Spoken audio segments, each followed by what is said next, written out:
Will the House please come to order and members kindly take their seats? Good afternoon, everyone. The devotional today will be led by Representative Woody Page of Newport City. Thank you, Madam Speaker. Good afternoon, legislators, guests, family, and friends. Recently, our Appropriations Committee took a tour of some of the state office buildings on State Street in Montpelier.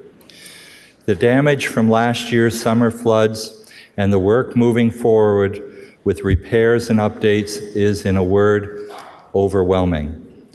I was reminded of a sermon that my former pastor, Larry Jones, made entitled, "When the Bottom Drops Out," which is exactly what happened to not just Montpelier and Barre, but also to many of our Vermont communities this past summer. Today's devotional is based in part on Pastor Jones's sermon, as well as other sources, such as Wikipedia and Garrison Keillor's A Writer's Almanac. We begin first with the Great Fire of London, which happened in 1666, 358 years ago. It began around 1 in the morning in the King's Bakery on Pudding Lane. The buildings in medieval London were nearly all wooden, and the fire quickly spread to the wharfs on the Thames River, where oil and hemp, hay and timber were stored. There, the fire exploded, and over the next 3 days, destroyed an area nearly 2 miles square in central London. Only 6 people are known to have died, but there may have been many more.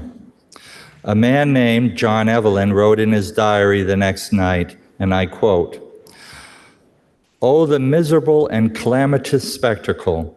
The sky was like the top of a burning oven, and the light seen 40 miles round about for many nights. God grant mine eyes may never behold the like, who now saw 20,000 houses all in one flame, the noise and cracking and thunder of people, the fall of towers, houses, and churches was like a hideous storm. London was, but is no more." End of quote. In 1835, 189 years ago, a great fire destroyed the financial district of New York. Many people of the time thought New York would never be rebuilt. In 1871, 153 years ago, another huge fire destroyed 3 square miles of Chicago. The legend of the cause of that fire is often blamed on Mrs. O'Leary and her cow.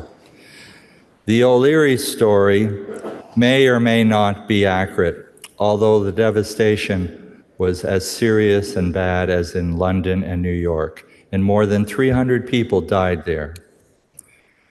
Now, as we all know, last year, Vermont also faced its worst disaster with torrential rains and flash flooding that destroyed homes, businesses, public infrastructure, and agricultural lands. Many families were displaced from their homes. Despite the devastation, the recovery process began immediately, and the rebuilding continues today. London rebuilt after the Great Fire, and it became one of the greatest cities of the world and the capital of a worldwide empire. New York was rebuilt after the 1835 fire and became the first city of America.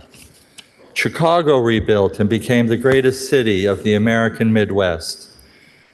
And I also believe that Montpelier, Barre, and all of our Vermont communities will be rebuilt and be better than they were before. These restorations happen because we can imagine what could be. We need to remember that when the bottom drops out and where everything goes wrong in our lives and we may be ready to give up, that there is always an opportunity for a second chance, and that what is yet to come may be better and greater than what has gone before us. And now, if you are willing, please join me in prayer or quiet reflection.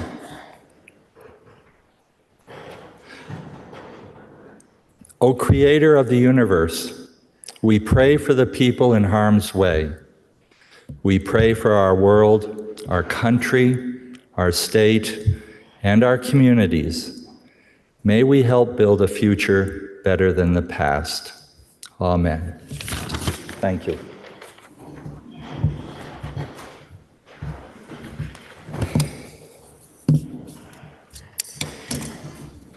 Please rise and join me in the Pledge of Allegiance. I pledge allegiance to the flag of the United States of America and to the republic for which it stands, one nation, under God, indivisible, with liberty and justice for all. Members, our first order of business today will be welcoming our newest member, Representative Abby Duke of Burlington. Will the clerk please read the governor's letter of appointment?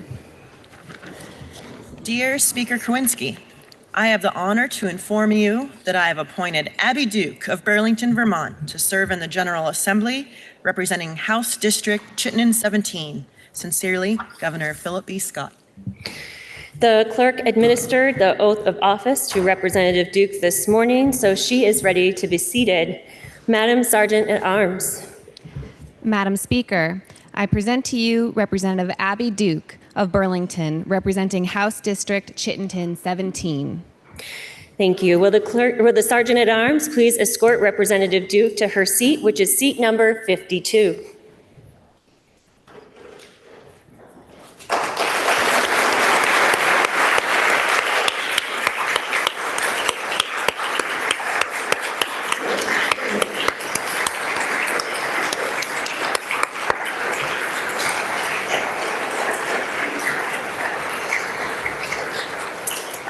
Now the member is seated and the chair announces that Representative Duke is appointed to the Committee on Commerce and Economic Development. Congratulations, member from Burlington.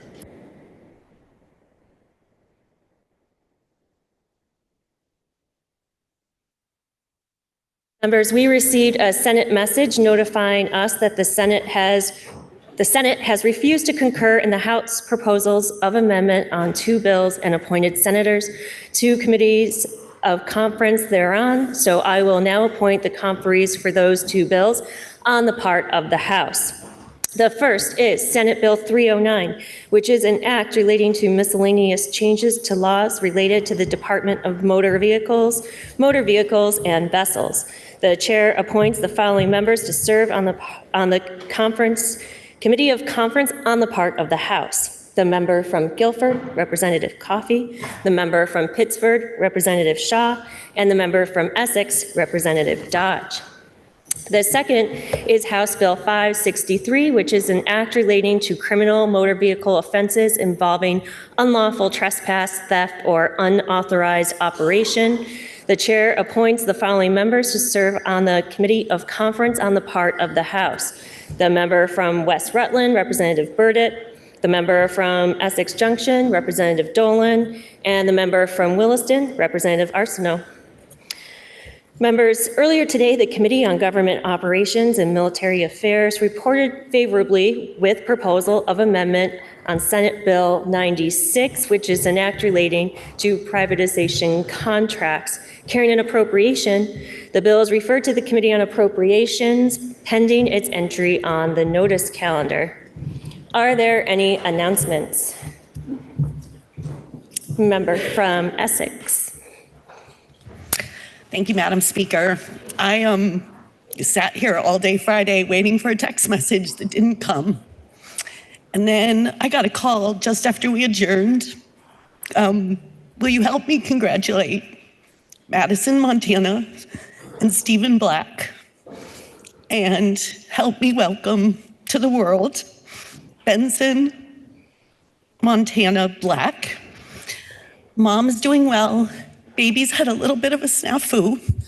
Going to spend a little time in the NICU for the next week or so. So congratulations if you could offer, and also appreciate any thoughts, prayers, good vibes you want to send my son's way. Thank you. Congratulations, and our thoughts are with them.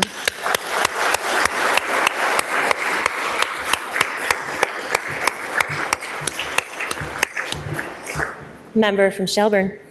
Thank you, Madam Speaker.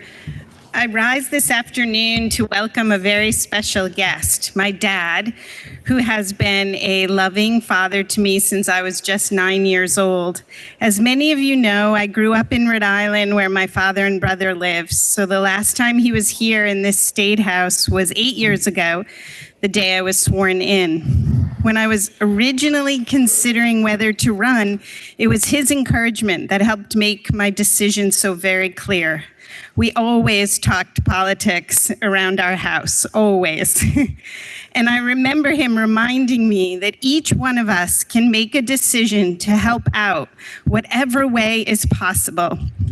That is what makes our country so great. So when I was wavering on whether to really do it, and I had this chance to run for office, he called daily to remind me this was my chance. I needed to take it. He would say, "I know you're going to be good at this." I guess I believed him. He and my mom came to help me the week before the primary, then again the general election. My mom cooked up a storm for election day saying all my helpers could come celebrate. And I said, or cry. And then he came back for my swearing in ceremony. They were always my biggest cheerleaders.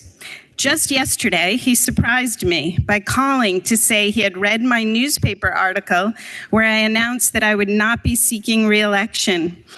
And at 85, with trouble walking and hearing, he knew he needed to come back.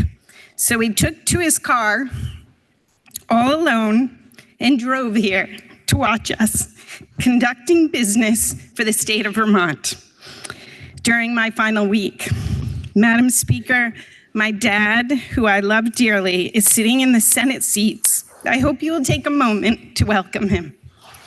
Will the family of the member from Shelburne please rise and be recognized if you can?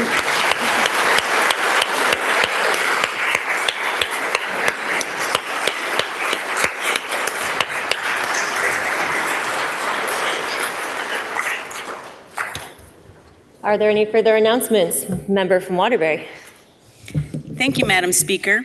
Also in the line of good news, some members know I had a little grandson born a couple of months ago, and he has been spending all of this time in the NICU and came home last Wednesday and is doing very well and is all the way up to a little over 7 pounds and doing all the things that babies do, which is eat, sleep, and poop. Wonderful news. Are there any? Congratulations.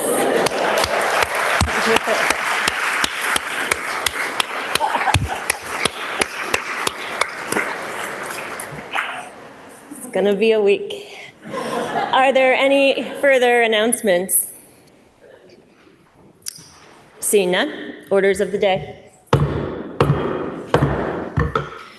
Members, we are going to prioritize some bills this afternoon, so the order will not be the order in the calendar. I'm going to list the first 5 bills for everyone, and then we'll do reminders as we tack on more. So the first will be Senate Bill 246, the Basic Needs Budget, followed by Senate Bill 259, Climate Change Cost Recovery, followed by S102, Expanding Employment Protections, followed by S254, Rechargeable Batteries, and then Senate Bill 310, Natural Disaster Government Response Bill. So the first 5, S246, S259, S102, S254, and S310. So we will begin with Senate Bill 246, which is an act relating to amending the Vermont Basic Needs Budget and Livable Wage. Please listen to the third reading of the bill. S246, an act relating to amending the Vermont Basic Needs Budget and Livable Wage. The question is, shall the bill pass in concurrence? Are you ready for the question? If so, all those in favor, please say aye. All those opposed, please say nay. The ayes appear to have it. The ayes do have it, and you have passed the bill in concurrence. Up next is Senate Bill 5259, my apologies, which is an act relating to climate change cost recovery. Please listen to the third reading of the bill. S259, an act relating to climate change cost recovery. The question is, shall the bill pass in concurrence with proposal of amendment? Are you ready for the question, member from Lowell? Thank you, Madam Speaker. May I inquire the presenter from Judiciary, please? The member from Hartford is interrogated. Madam Speaker, I apologize for I had to leave. I did hear the introduction. I had to leave for the debate. Apologize for any repeated questions, but I guess the question I've got first is, did the committee take any testimony from anyone from a fossil fuel company? No, we did not.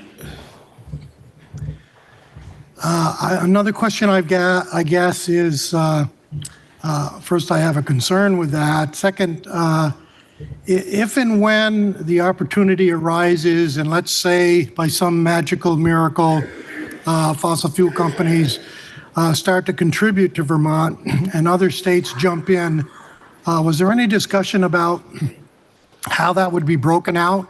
Who would get paid first? What a prorated rate or amount might be given? Anything like that? The specifics were not being that Vermont would be one of the first to get started. And in the event, that would be negotiated at that time. Thank you, member. Madam Speaker, just a couple of things here. So when in government operations and military affairs, we took testimony in regards from divesting from fossil fuels. There was a study that was required in H494 back in 2003 to have the VPIC board have a study on the carbon footprint of such. They hired a firm called Makita Investment Group. It's an independent investment firm.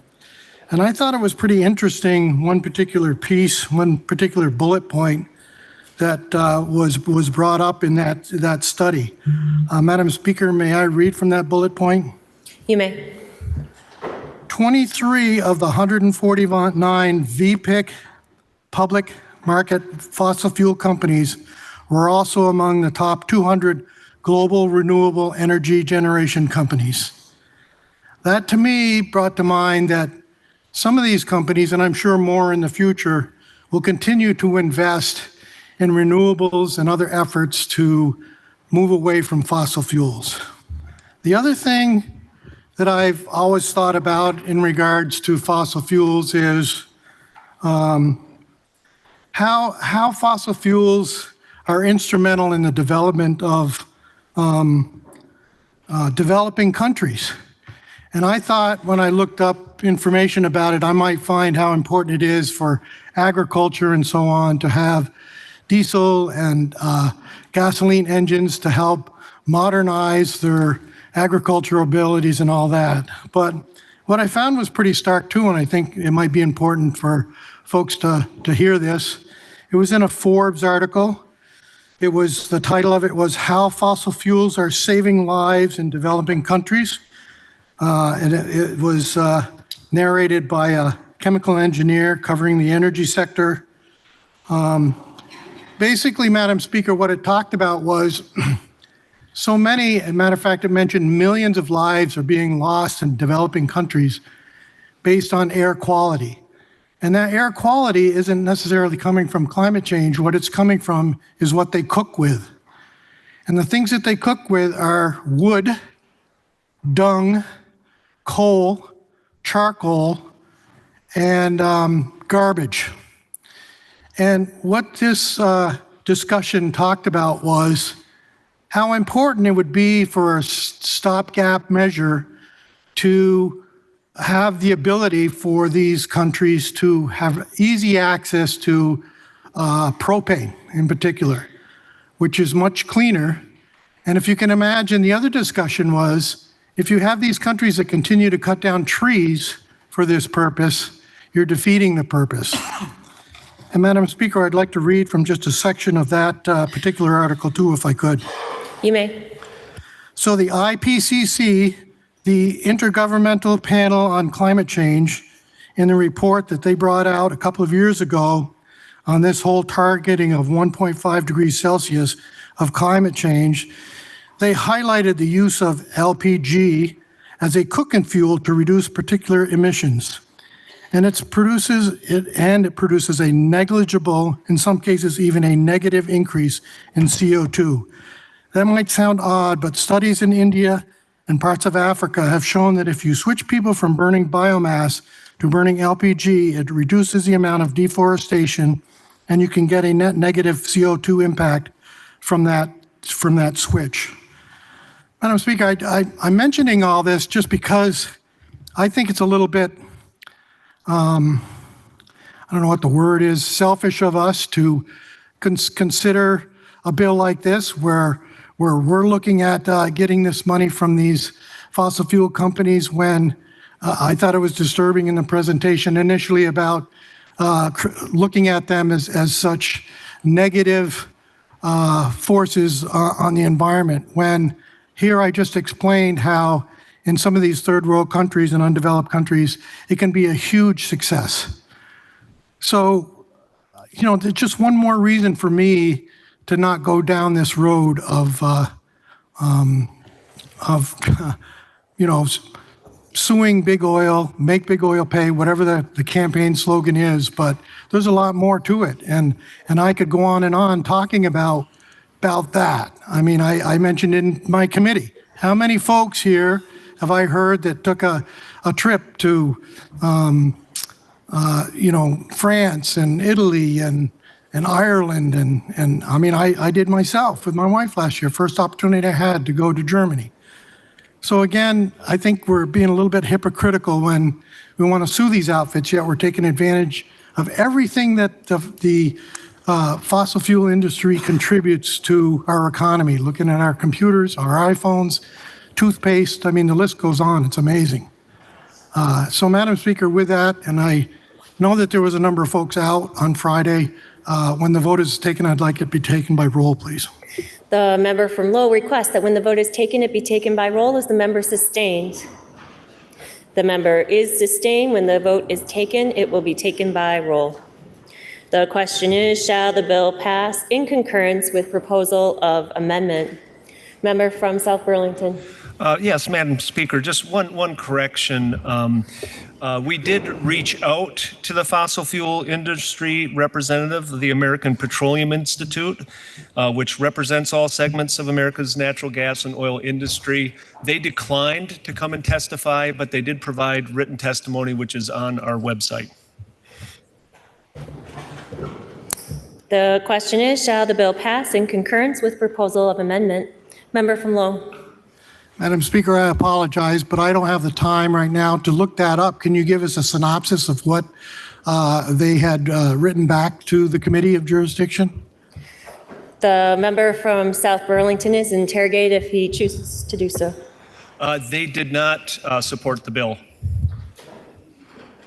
Thank you, Madam Speaker. The question is, shall the bill pass in concurrence with proposal of amendment? Are you ready for the question?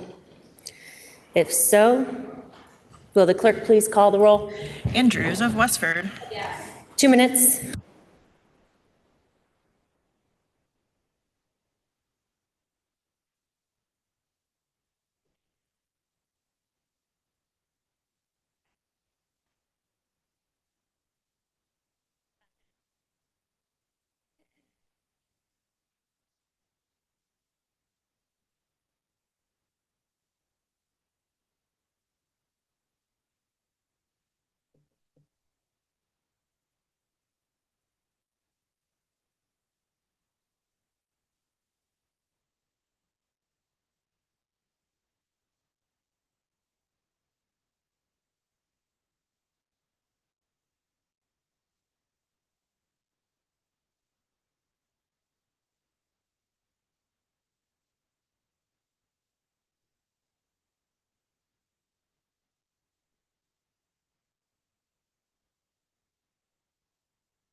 Will the House please come to order and members kindly take their seats? Will the House please come to order? I would like to remind members that we are in the middle of a roll call vote. Members and guests are prohibited from using computers, phones, or any type of an electronic device. Please refrain from the passing of notes and conversation during a roll call. And when the clerk calls your name, please answer in a loud and clear voice so the clerk can accurately record your vote. The question is, shall the bill pass in concurrence with proposal of amendment? Will the clerk please continue to call the roll? Andriano of Orwell. Anthony of Berry City. Harrison of Weathersfield. Arsenault of Williston. Austin of Colchester. Bartholomew of Heartland. Bartley of Fairfax. Beck of St. Johnsbury. Burbeck of Winooski. Byrong of Virgins. Black of Essex. Bloomley of Burlington. Bongarts of Manchester. Boslin of Westminster. Boyden of Cambridge. Brady of Williston. Brannigan of Georgia. Brennan of Colchester. Brown of Richmond. Brownell of Pownell. Brumstead of Shelburne. Burdett of West Rutland. Burke of Brattleboro. Burrows of West Windsor. Buss of Woodstock. Campbell of St. Johnsbury. Canfield of Fairhaven. Carpenter of Hyde Park. Carroll of Bennington. Casey of Montpelier. Chapin of East Montpelier. Chase of Chester. Chase of Colchester. Chestnut Tangerman of Middletown Springs. Christie of Hartford. Chena of Burlington. Clifford of Rutland City. Coffey of Guilford. Cole of Hartford. Conlon of Cornwall. Corcoran of Bennington. Cordes of Lincoln. Damar of Venusburg. Demrow of Corinth. Dickinson of St. Albans Town. Dodge of Essex. Dolan of Essex Junction. Dolan of Waitsfield. Donahue of Northfield. Duke of Burlington. Durfee of Shaftesbury. Elder of Starksboro. Emmons of Springfield. Farley's Rubio of Barnet. Galfetti of Berrytown. Garifano of Essex. Goldman of Rockingham. Ghostland of Northfield. Graham of Williamstown. Granning of Jericho. Gregoire of Fairfield. Hango Berkshire. Harrison of Chittenden. Hedrick of Burlington. Higley of Lowell. Holcomb of Norwich. Hooper of Randolph. Hooper of Burlington. Houghton of Essex Junction. Howard of Rutland City. Hyman of South Burlington. James of Manchester. Jerome of Brandon. Kornheiser of Brattleboro. Krasnow of South Burlington. Labor of Morgan. LaBounty of Linden. Lally of Shelburne. Lalone of South Burlington. Lamont of Morristown. Lanford of Virgins. LaRush of Franklin. Levitt of Grand Isle. Lipsky of Stowe. Logan of Burlington. Long of Newfane. McGuire of Rutland City. Marcotte of Coventry. Mazin of Thetford. Mathos of Milton. McCann of Montpelier. McCarthy of St. Albans City. McCoy of Pulteney. McFawn of Berrytown. McGill of Bridport. Mahaly of Calais. Minier of South Burlington. Morgan of Milton. Morse of Springfield. Morrissey of Bennington.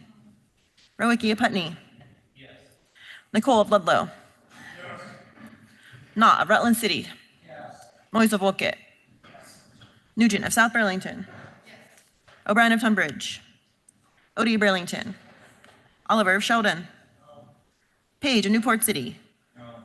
Pyala of Londonderry. Parsons of Newberry. Pat of Worcester. Yes. Perla Danville. Peterson of Clarendon. Pouch of Heinsberg. Yes. Priestley of Bradford. Yes. Quimby of Linden. No. Rachelson of Burlington. Yes. Rice of Dorset. Yes. Roberts of Halifax. Yes. Samus of Castleton. Sakowitz of Randolph. Yes. Shai of Middlebury. Yes. Shaw of Pittsford. Sheldon of Middlebury. Yes. Sibilia of Dover. Yes. Sims of Craftsbury. Yes. Small of Winooski. Smith of Derby.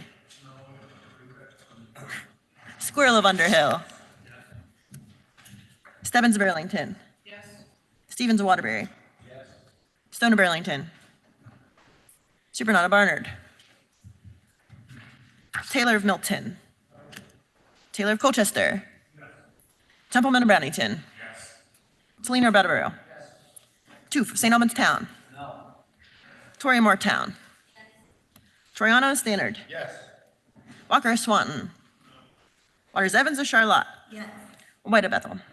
Women of Bennington. Yes. Williams of Berry City. Yes. Williams of Granby. No. Wood of Waterbury. Yes. Bartholomew of Heartland. Yes. Chapin of East Montpelier. Chena of Burlington. Dickinson of St. Albans Town. Elder of Starksboro. Granning of Jericho. Hedrick of Burlington. Hooper of Randolph. Howard of Rutland City. Lamont of Morristown. Lanford of Virgins. O'Brien of Tunbridge. Pyala of Londonderry. Perla Danville. Samus of Castleton. Small of Winooski. Stone of Burlington. Supernaught of Barnard. For purpose of explanation, member from Derby. Thank you, Madam Speaker. I don't believe that extortion or suing is the answer. It should be noted that the fossil fuel industries built the United States of America into the most powerful and once respected country in the world. Without fossil fuels, we would still be in the Middle Ages. So instead of suing, we should probably be trying to help develop cleaner burning methods and work with fossil fuels. Thank you. Member from Burlington. Madam Speaker, may I explain my vote? You may. Madam Speaker, I support S259 as a sensible, fair policy. It will enable Vermonters to afford the crucial climate change mitigation and resilience projects that we must do in order to adapt to climate change. Member from Dover. Madam Speaker, may I explain my vote? You may. In 1965, remarks of the American Petroleum Industry President Frank Icard to his industry's annual gathering acknowledged a Johnson administration report of the Environmental Pollution Panel of the President's Science Advisory Committee, which warned that fossil fuel combustion could cause significant climatic changes by the end of the 20th century.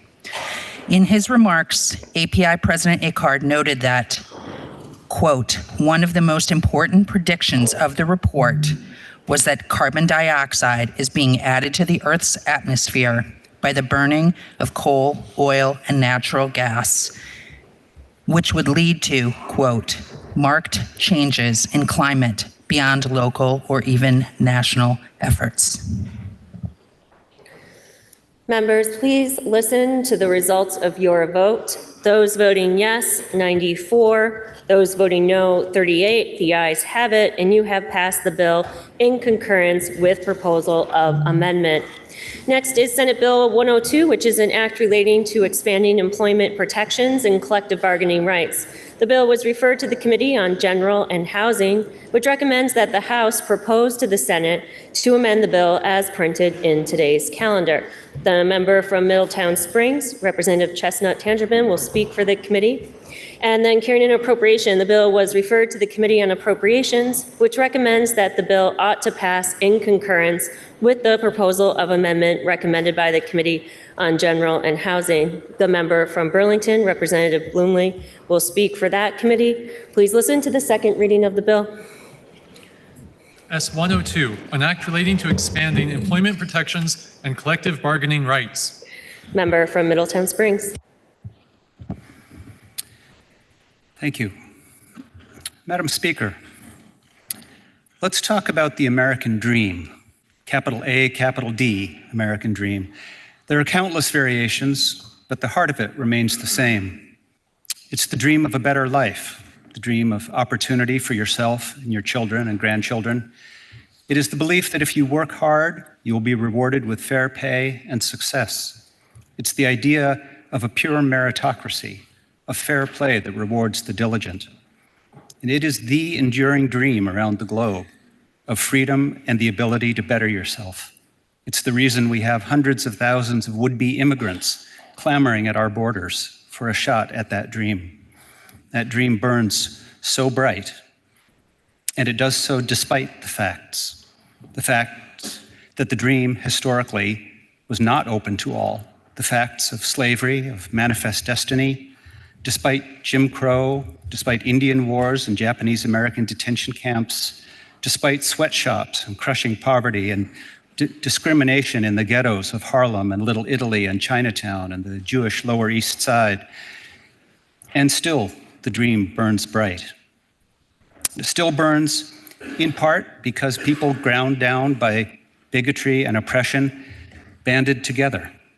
Coal miners and steel workers, railroad workers and stevedores, mill workers and slaughterhouse workers, crushed by 12-hour days and horrific injury and death for starvation of wages, found strength in numbers and demanded better.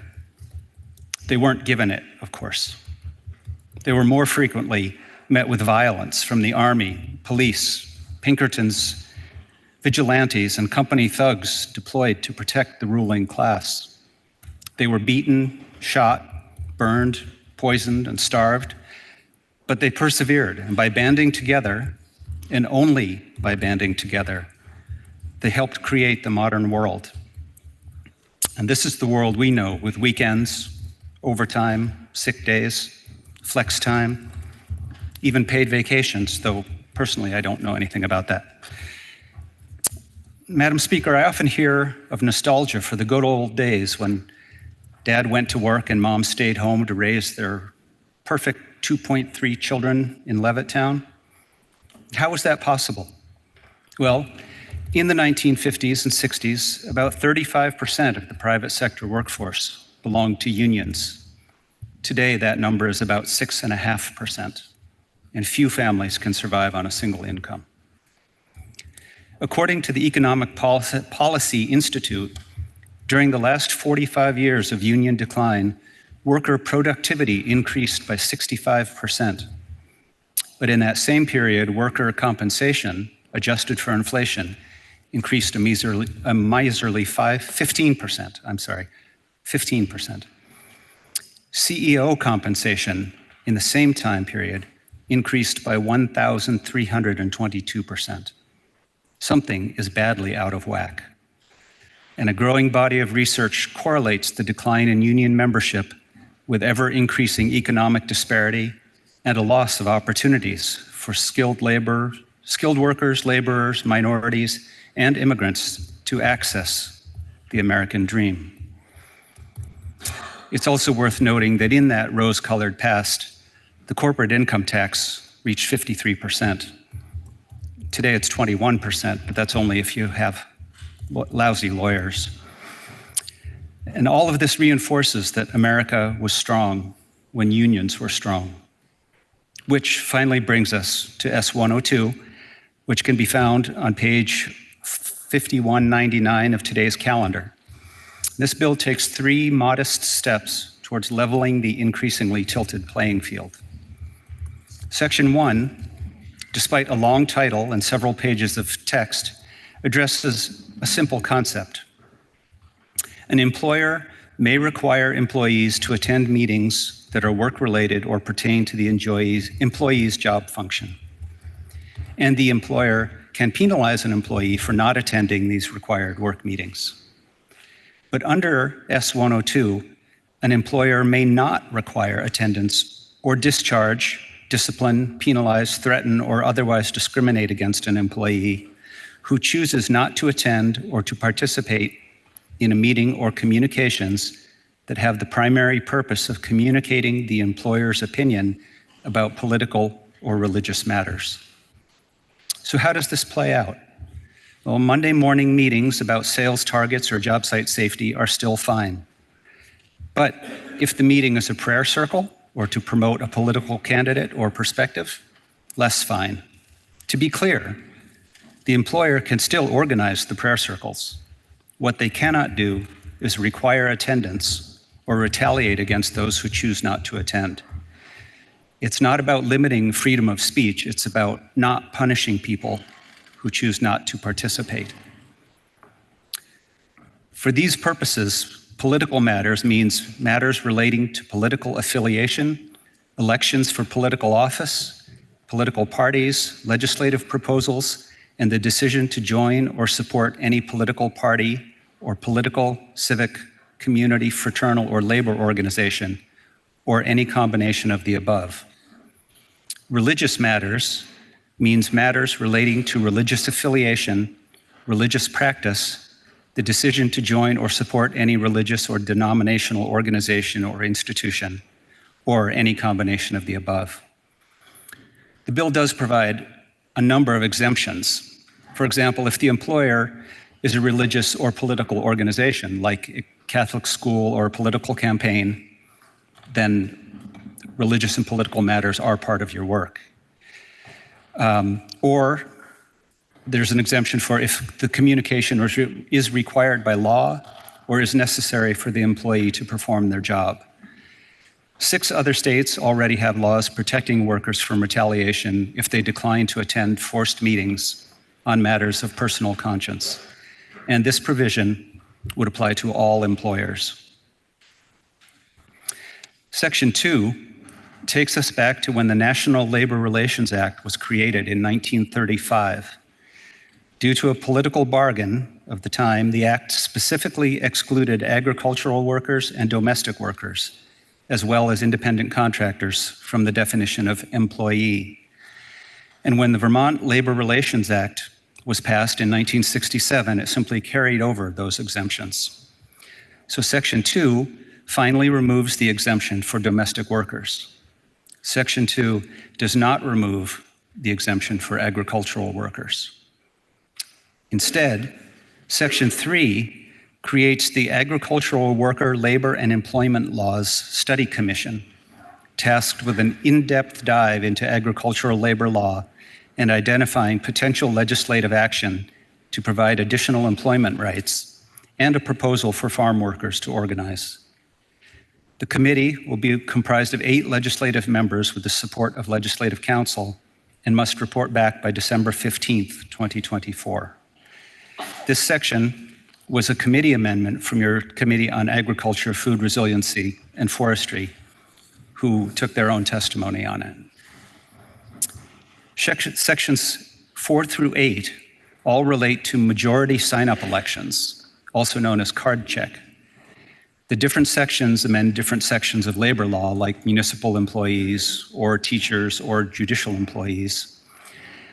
But the current process to form a collective bargaining unit is to have a minimum of 30% of employees sign a petition to form one, although they usually get 60 to 70% to have high numbers. Then the Vermont Labor Relations Board will examine the petition, verify the validity of it, and the appropriateness of it, and schedule a vote. This can be a long, drawn-out process, and in the meantime, an employer can hire trust-busting lawyers, lobbyists, and advisors, and often does.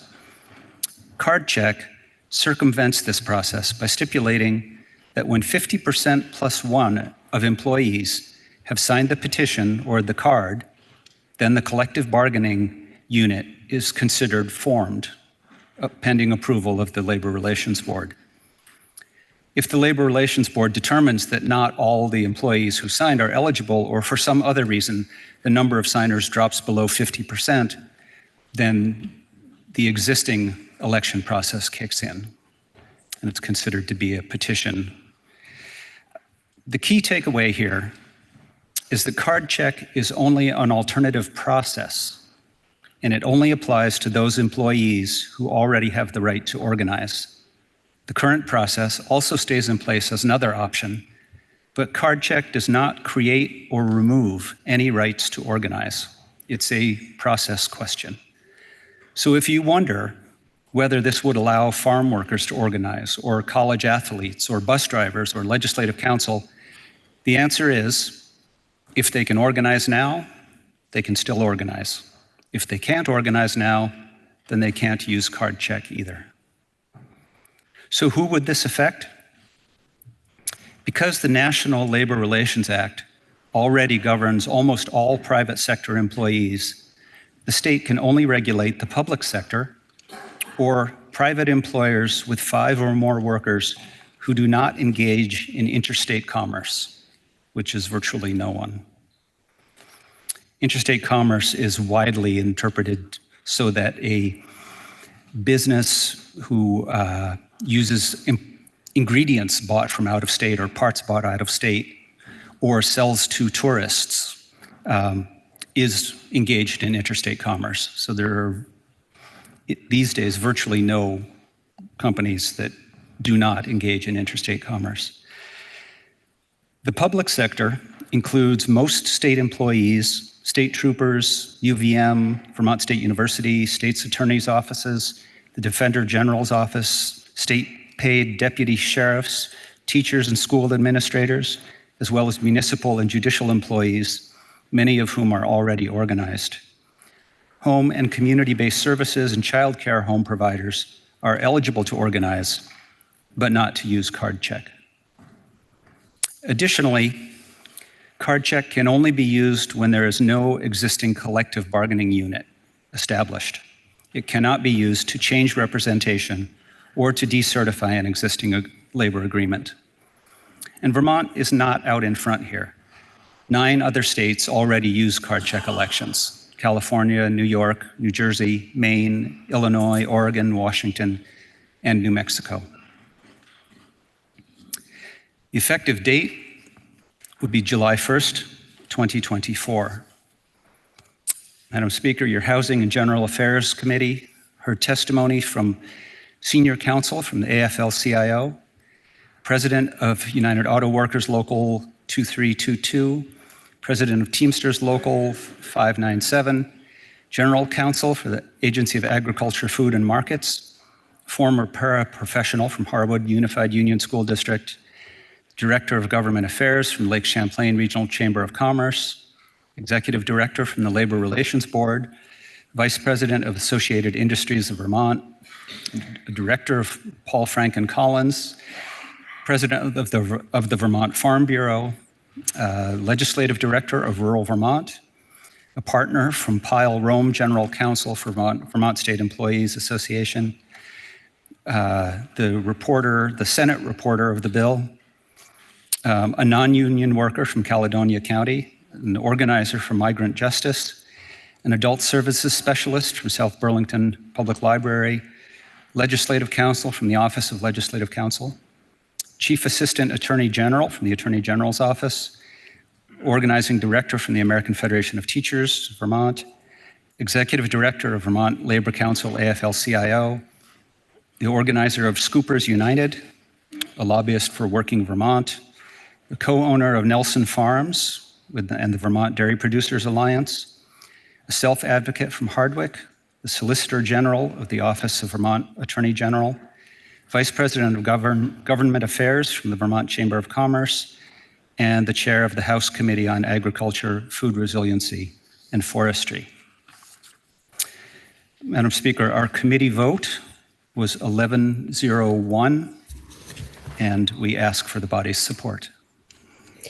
And now speaking for the Committee on Appropriations, member from Burlington. Madam Speaker, the House Appropriations Committee thanks the General and Housing Committee for bringing this bill. The bill creates a working group of 8 legislators with an estimated cost of $11,500 from the general fund in fiscal year 2025.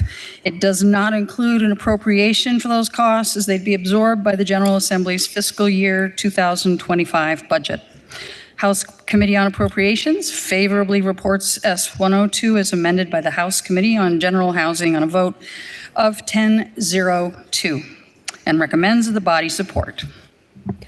The question is, shall the House propose to the Senate to amend the bill as recommended by the Committee on General and Housing?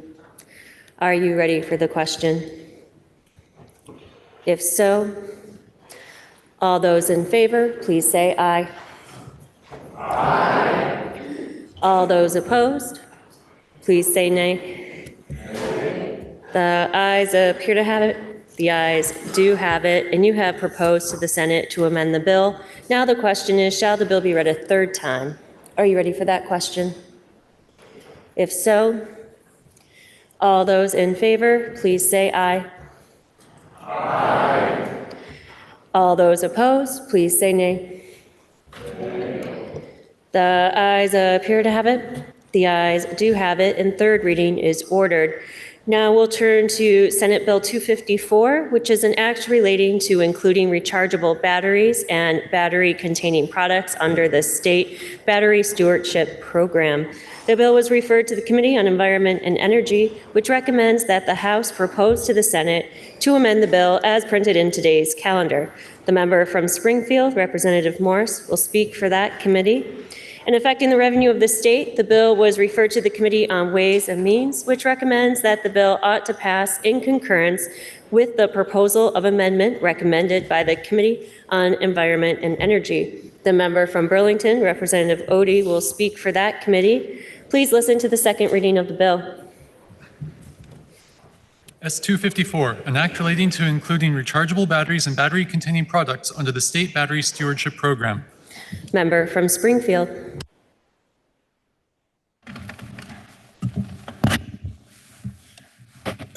Madam Speaker, S-254 is an act relating to including rechargeable batteries and battery-containing products under the State Battery Stewardship Program.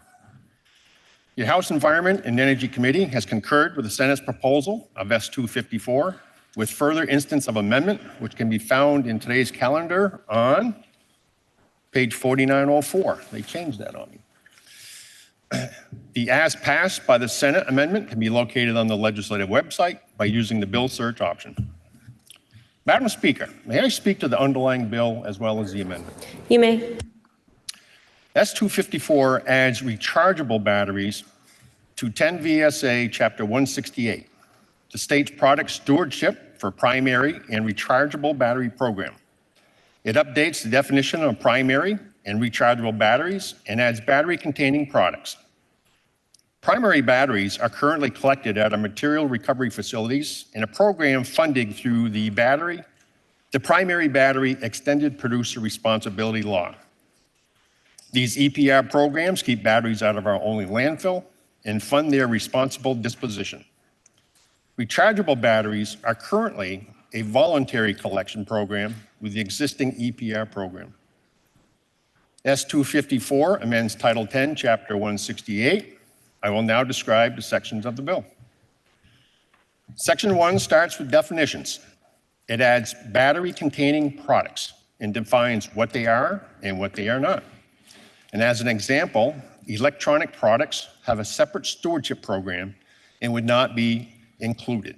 Those might be your iPads or laptops that are not easily accessible to remove the battery, and they are covered under the other program. It defines that a covered battery means a primary battery or a rechargeable battery. It adds a definition for easily removable. The House Environment and Energy Committee's first instance of amendment to the Senate bill further clarifies that easily removable means the battery is readily detachable. Easily removed can mean with the aid of a screwdriver or similar household tools, or as a release button that can be depressed. It updates that a primary battery means a non-rechargeable battery, including alkaline, silver oxide, carbon zinc. S-254 also strikes several exceptions of what a primary battery is not.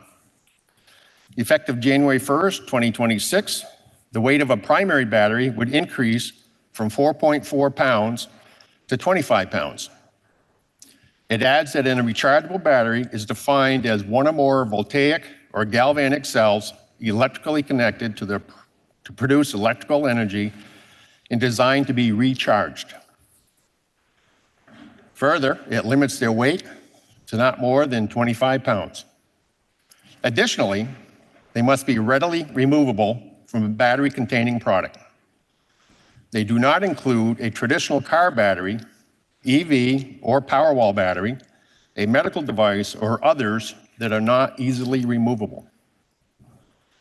It prohibits the sale of primary batteries, rechargeable batteries, or battery-containing products unless producers have implemented an approved battery stewardship program, have paid the program fee, and the producer is listed on the ANR's website. It strikes the exemption for small producers selling less than $2,000 in retail sales per year. It updates the language for the battery stewardship plan to be submitted to ANR and outlines the requirements of the plan for collection of covered batteries. It includes language for handling defective or damaged lithium or lithium-ion batteries at facilities needing to meet safety requirements. An annual report is required by the stewardship program to the ANR, and after 5 years, a third-party audit will be required. The retailer obligation adds in rechargeable battery and battery-containing product to the prohibition of sales if not part of a stewardship organization and not listed on the ANR website. There are several subsections next, which with technical language changes to the private right of action, confidentiality of ANR submitted data, and antitrust conduct. Updated language is added for a $15,000 collection fee into the battery stewardship organization to include rechargeable batteries. Section 2. Section 2 amends Title 10, subsection 6621A, the landfill disposal ban statute, to add rechargeable batteries to the primary battery ban. This would keep them out of the landfill. Section 3 requires ANR on or before July 1st, 2026, to complete an assessment of the opportunities, challenges, and feasibility of mandatory end-of-life management programs for batteries used in hybrid and electric vehicles, battery energy storage systems, such as Powerwalls, and batteries that are not easily removable from the products they power.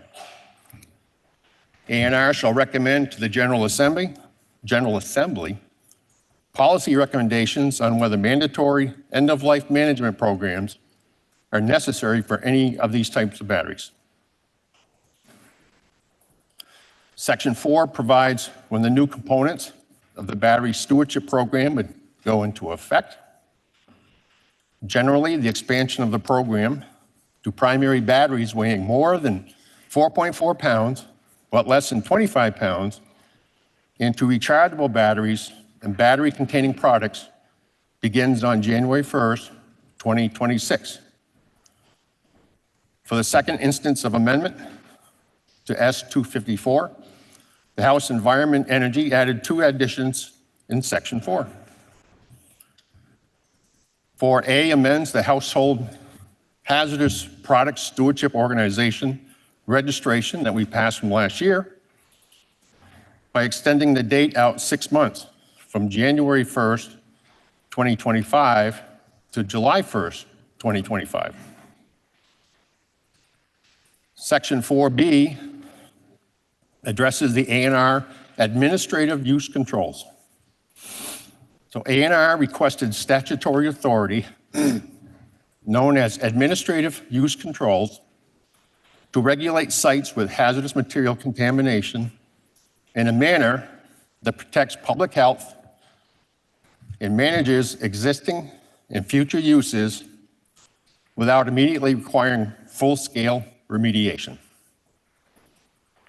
ANR currently implements administrative use controls but they do so through obtaining an easement on the property that allows them to mandate the use controls. Obtaining these easements can be very costly and time-consuming. Excuse me. The new section allows a property owner where a hazardous material site requires remediation to petition A&R for administrative use controls.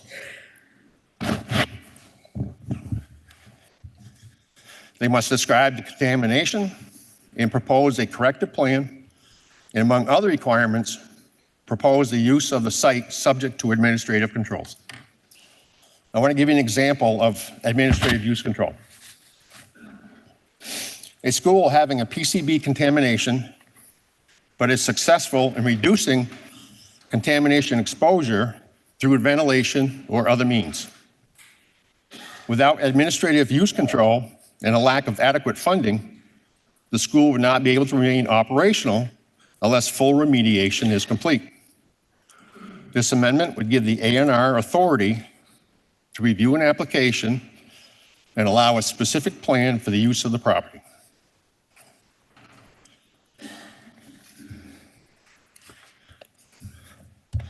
Let's switch devices if I can.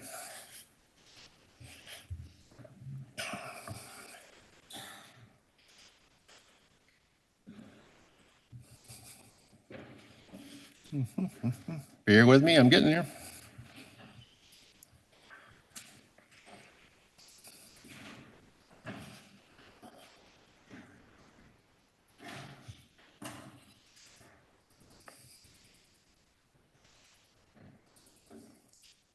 I apologize. I'm pulling up the I'm pulling up my summary, but you know about iPhone, it expands and then and diminishes, goes small. So, in summary, S254 is an act relating to including rechargeable batteries and battery-containing products under the state battery stewardship program. We have a volunteer program for rechargeable batteries now, and the time is right for bringing those batteries into the state's successful Extended Producer Responsibility Program. You may recall hearing about the other EPR programs, like in the Household Hazardous Waste Bill that we passed last year, which holds producers responsible for collection, disposal, and outreach costs. The House E&E made some minor technical corrections to the Senate bill and added a new section on administrative use controls at contaminated sites at the request of the A&R. This new section brings into language of H569 to reduce administrative burden and afford A&R and property owners more flexibility in addressing short-term treatment. Madam Speaker, we heard from the following witnesses: Legislative Counsel from the Office of Legislative Counsel, reporter for the Senate Bill on Natural Resources and Energy, Director of Waste Management Protection Division at the A&R, Managing Director of Call to Recycle, Director of Public Policy and Communication for the Chittenden Solid Waste District, Policy and Program Senior Associate at the Product Stewardship Institute, Executive Director of the Rechargeable Battery Association, Senior Vice President of the Household and Commercial Products Association, and lobbyist on behalf of Household and Commercial Products Association. Madam Speaker, the House Environment Energy Committee voted to concur with the Senate's S254 bill amendment with further instance of amendment on a vote of 11-0-0, and we respectfully ask for your support. Thank you. And now speaking for the Committee on Ways and Means, member from Burlington. Madam Speaker, Your Committee on Ways and Means reviewed S-254 with Ledge Council. There is no fiscal note. There is no fiscal impact to revenues of the state. The committee heard from Legislative Counsel, Office of Legislative Counsel. The committee vote to concur with the House Environment and Energy Committee's amendment to S-254 was 1101, and your Committee on Ways and Means respectfully asks for your support. The question is, shall the House propose to the Senate to amend the bill as recommended by the Committee on Environment and Energy? Are you ready for the question? If so, all those in favor, please say aye. Aye. All those opposed, please say nay. The ayes appear to have it. The ayes do have it, and you have proposed to the Senate to amend the bill. Now the question is, shall the bill be read a third time? Are you ready for that question? If so, all those in favor, please say aye. Aye. All those opposed, please say nay. The ayes appear to have it. The ayes do have it, and third reading is ordered. Members, a quick update. Our next bill is S-310, which will be followed by S-55. We'll now turn to Senate Bill 310, which is an act relating to natural disaster government response, recovery, and resiliency. The bill was referred to the Committee on Government Operations and Military Affairs, which recommends that the House propose to the Senate to amend the bill as printed in today's calendar. The member from Vergennes, Representative Byron, will speak for the committee. And affecting the revenue of the state, the bill was referred to the Committee on Ways and Means, which recommends that the report of the Committee on Government Operations and Military Affairs be amended as printed in today's calendar. The member from Corinth, Representative Demrow, will speak for that committee. And then carrying an appropriation, the bill was then referred to the Committee on Appropriations, which recommends that the bill ought to pass in concurrence with the proposal of amendment recommended by the Committee on Government Operations and Military Affairs when amended as recommended by the Committee on Ways and Means. The member from Chittenden, Representative Harrison, will speak for that committee. Please listen to the second reading of the bill. S-310, an act relating to natural disaster government response, recovery, and resiliency. Member from Vergennes. Thank you, Madam Speaker. I will be reporting S-310, an act relating to natural disaster government response, recovery, and resiliency. This act will establish Community Resilience and Disaster Mitigation Fund, provide access to dollars to finance infrastructure projects, and clarifies intergovernmental operations, definitions, reporting, 211 confidentiality, and emergency powers. Members can find a draft of 6.1310 on today's House calendar, page 5218, or on House Legislative website. Now for the section by section, sections 1 through 4. The creation of the Community Resilience and Disaster Mitigation Fund. These sections create a Community Resilience and Disaster Mitigation Grant Program to be administered by the Department of Public Safety for the purpose of awarding grants for municipal disaster mitigation projects. Now to include, we'll also include a report back to the legislature. These sections will also increase the amount to be annually allocated to the Emergency Medical Services Special Fund to be increased by $300,000 from $150,000 to $450,000. Section 3, that is merely a deletion that came over from the Senate.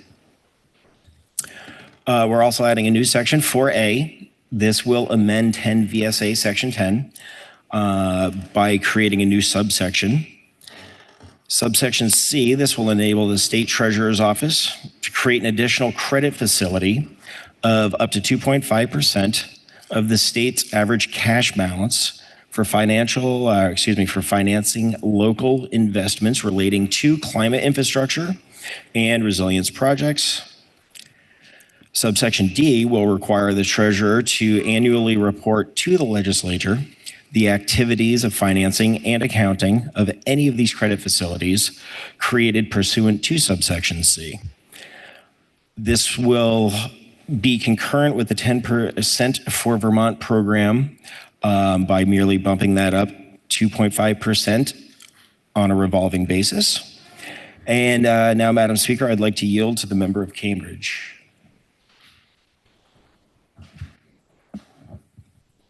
May I yield to the member from Cambridge? The member from Cambridge, please. The member Yes. from Virgin yields to the member from Cambridge. Madam Speaker, I will be covering sections 5 through 16. Section 5 creates a definition of first responder within 20 VSA 2. This definition has been expanded to include public works personnel in water and wastewater. Let me start over. Public works personnel and water, wastewater, and stormwater personnel, as well as licensed professionals who provide clinical services and emergency care in hospitals.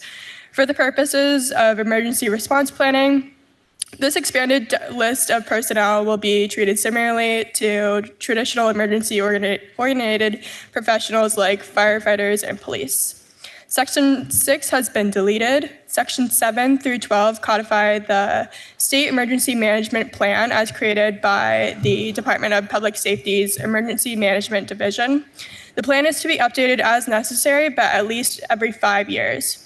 Additionally, within Section 7, representatives from local libraries, arts, and culture organizations, regional development corporations, and local businesses have been added to the list of non-voting members of regional emergency management committees. Section 8 updates language from state plan to state management plan. Section 9 adds conforming language to 20 VSA 32 relating to local emergency planning committees. It's important to note that this committee is not, in fact, local, but a state committee with federal ties. Language has been added relating to Emergency Planning and Community Right to Know Act, as well as in reference for consultation with persons in charge of local first responders and local emergency personnel.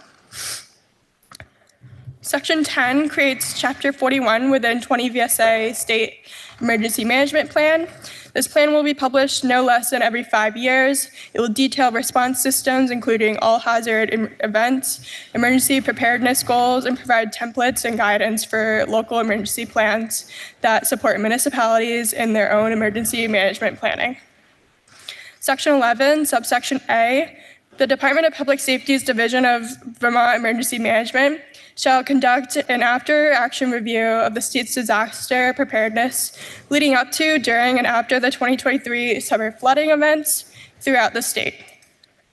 Subsection B, the Director of Vermont Emergency Management shall submit a written report with its findings regarding disaster preparedness review. Section 12 has been deleted. Sections 13 through 15 relate to municipal stormwater utilities and primarily clean up statute and reorganize and combine statutes. Stormwater utilities are a dedicated funding stream through which municipalities can pay for their stormwater system, just like any other utility. With a water utility, the more water you use, the more you pay. In the case of stormwater, the more impervious surface on your property, the more stormwater you generate, and therefore the more you would pay. Sections 13 through 50 do not add any substantive changes.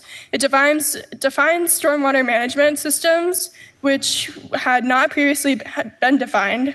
It allows municipalities to use the stormwater revenues for investments like flood resiliency, floodplain restoration, and other similar measures. Additionally, Section 15 deletes the now redundant Chapter 97. Section 16 creates Chapter 50 within 20 VSA for the Urban Search and Rescue Team. While Vermont is not exactly urban, this term matches the federal government uses. This section will create the Urban Search and Rescue Team within the Department of Public Safety. Some municipalities like Hartford and Colchester have teams, but we do not have a state team dedicated to coordination. And Madam Speaker, I would now like to yield to the member from Colchester. The member from Cambridge yields to the member from Chester. Colchester, Madam Speaker. Thank you. Yields to the member from Colchester. I'll cover section 17 through 23. Section 17 requires Vermont 201 to keep people's emergency assistance info private, exempts the private info from public records requests. Sections 18, 19, and 20 requires Vermont Emergency Management to work with E911 to develop a better policy for emergency alerts, and requires E911 to work with the PUC to evaluate and report back on funding for E911. This also clarifies some language on different types of phone companies to call them all originating carriers instead of individual types of phone companies. There was a pretty big requirement for carriers to notify customers about outages, but that was found to be pretty onerous and hard to manage, especially when said services would be out. So that has been removed. Sections 21 through 23 require Vermont Emergency Management to provide language and communication services for folks who are deaf, blind, speak other languages, or otherwise communicate with methods other than using English. This also creates a working group to investigate best practices for providing language assistance services from mass communications. There was an appropriation in Section 22 for state police radios and Vermont Alert, but that was removed by the Senate Appropriations Committee. I now yield to the member from Lowell, please. I'm sorry, member. I'm having some hearing issues today. Can you please say that again? The member from Lowell, please. Lowell, thank you. The member from Colchester yields to the member from Lowell. Thank you, Madam Speaker. I'll be reporting on sections 25 through 35. There's 11 sections here, but there really isn't a lot of change in each one of these sections. It's regarding the emergency powers of the governor and emergency management. These sections remove some instances of catch-all language in the governor's emergency powers so that the powers are limited to the scope of each statutory section. These require the governor to follow regular gift, grant, and loan acceptance procedures pursuant to 32 VSA 5, but also permit the governor to accept gift, grant, and loan unilaterally if there exists a reasonable expectation that without the acceptance, the all-hazard event will imminently cause bodily harm, loss of life, or significant property damage within the state. These add a member to the State Emergency Response Commission to be from the public works sector, and they modify who appoints the public members of the commission. These also bring terminology into conformance across statutory sections, such as proclaim versus declare. I would like now to yield back to the member from Vergennes. The member from Lowell yields to the member from Vergennes. Thank you, Madam Speaker. The final sections of this bill, sections 36 and 37, are also deletions by Senate appropriations. And then finally, we have effective dates. This action shall take effect on July 1, 2024, with the exception of Section 21, which will take effect on July 1, 2025, to allow the working group's report to be issued before the language assistance services requirements of 20 VSA Section 4 take effect. Your House Committee on Government Operations and Military Affairs heard from a great number of witnesses, so please bear with me for a moment. The Deputy Chief Fire, EMS, and Deputy Emergency Management Director, City of Barrie. Executive Director, Chittenden County Regional Planning Commission. Chief Financial Officer, Joint Fiscal Office. Stormwater Program Manager, Department of Environmental Conservation and Watershed Management Division. Executive Director, Wyndham Regional Planning Commission. Program Manager, Urban Search and Rescue and Rescue Task Force 1. Community Services Director, Winooski. Legislative Counsel, Office of Legislative Counsel. Director of Policy, Office of the State Treasurer. Chief Recovery Officer, Agency of Administration. Director of Vermont EMS, Homeland Security. Director of Military Support, Office of the Adjutant General. Executive Director, United Way of Vermont. Director of Emergency Manager, Agency of Human Services. Racial Equity Policy and Research Analyst, Office of Racial Equity.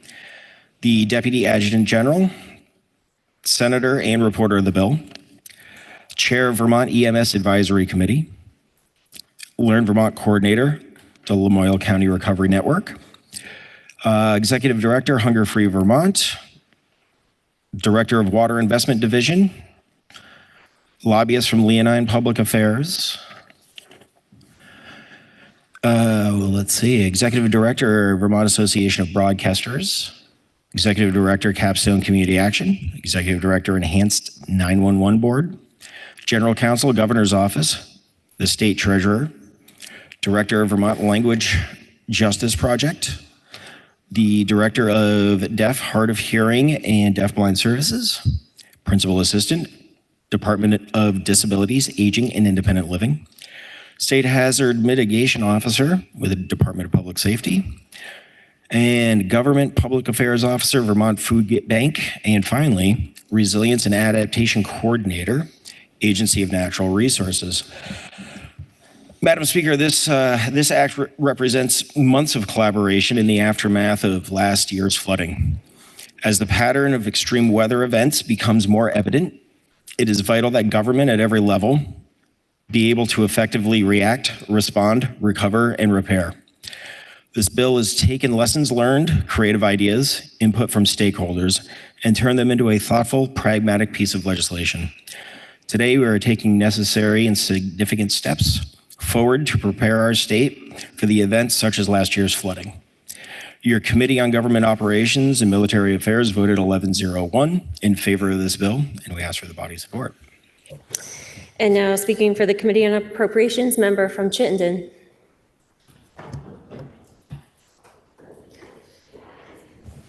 Sorry, Madam Speaker, I thought my counterpart from Ways and Means was going to go first. Sorry.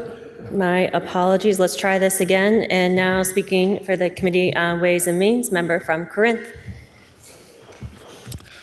Madam Speaker, as we heard from the reporters from your Committee on Government Operations and Military Affairs, S310 proposes numerous modifications to Vermont's disaster response statutes and activities. The bill would also, among other things, create a new municipal grant program and special fund, increase the Fire Service Training Council insurance assessment by $300,000, authorize the creation of a credit facility for local investments using up to 2.5% of the state's average cash balance, direct the treasurer to coordinate climate infrastructure financing efforts, authorize the creation of an urban search and rescue team, make changes to stormwater utility laws, and direct the Department of Public Safety to review various aspects of Vermont's emergency response systems. Your Ways and Means Committee appreciates the work of your Committee on Government Operations and Military Affairs and proposes an amendment that can be found in your calendar on page 5253.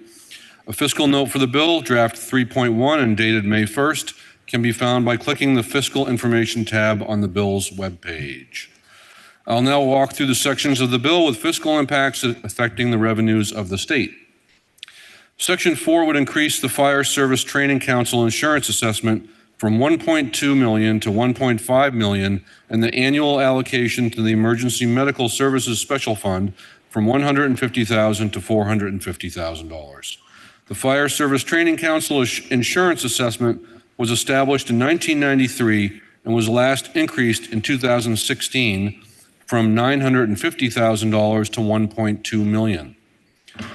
Per 32 VSA 8557, the $1.2 million assessment is charged by the Department of Financial Regulation against insurance companies that write fire, homeowner multiple peril, allied lines, farm owners multiple peril, commercial multiple peril, private passenger and commercial auto, and inland marine policies on property and persons situated within Vermont. The assessment does not apply to captive insurance companies. It is charged in proportion to each insurance company's percentage of gross written premiums on property in Vermont. Approximately 300 companies pay the assessments in amounts ranging from $21 to $79,000 on a base of approximately $1 billion worth of premiums. The $1.2 million assessment is deposited into the Fire Safety Special Fund. Not less than $100,000 is allocated to providing training to firefighters, and not less than $150,000 is allocated to the Emergency Medical Services Special Fund. Section 4 would increase the total assessment by $300,000 from $1.2 million to $1.5 million and dedicate this increase to the Emergency Medical Services, or EMS, Special Fund. The EMS special fund would then be allocated $450,000 from the assessment annually. Section 4A would authorize the treasurer to establish a credit facility of up to 2.5% of the state's average cash balance to provide financing for climate infrastructure and resilience projects. The treasurer would be permitted to modify the terms of such financing as is necessary to protect the interests of the state. The provision would have an unknown but limited fiscal impact that would mainly depend on the extent of lending activity and the difference between the interest rates paid on loans issued through the credit facility and the interest that would otherwise be earned on the state's cash balance had the funds remained in hand. Section 4B would authorize the treasurer to coordinate climate infrastructure financing efforts within the state. The treasurer will be directed to, quote, seek to create a framework for effective collaboration among state organizations, agencies, and financial instrumentalities to maximize the amount of federal funds the state may receive and to effectively coordinate the deployment of these funds, end quote. The treasurer will be directed to submit a report to the General Assembly by December 15th, 2024, detailing the status of these coordination efforts and any recommendations regarding legislation. The treasurer will be authorized to use funds appropriated in fiscal year 2025 for administrative costs and third-party consultants related to these activities. However, the bill does not appropriate any additional funds. Section 11 would require Vermont Emergency Management to, on or before June 30th, 2025, conduct an after-action review of the state's disaster preparedness leading up to, during, and after the 2023 summer flooding events. The Director of Emergency Management would be required to submit a written report to the House Committee on Government Operations and Military Affairs and the Senate Committee on Government Operations on or before December 15th, 2025, with findings and recommendations for improvements. Section 13 would modify how stormwater rates are assessed. It would allow sewage system commissioners to set stormwater rates for equivalent residential units based on an average area of impervious surface on residential property within the municipality. The revenue could be used for stormwater management, control and treatment, flood resilience, floodplain restoration, and other similar measures.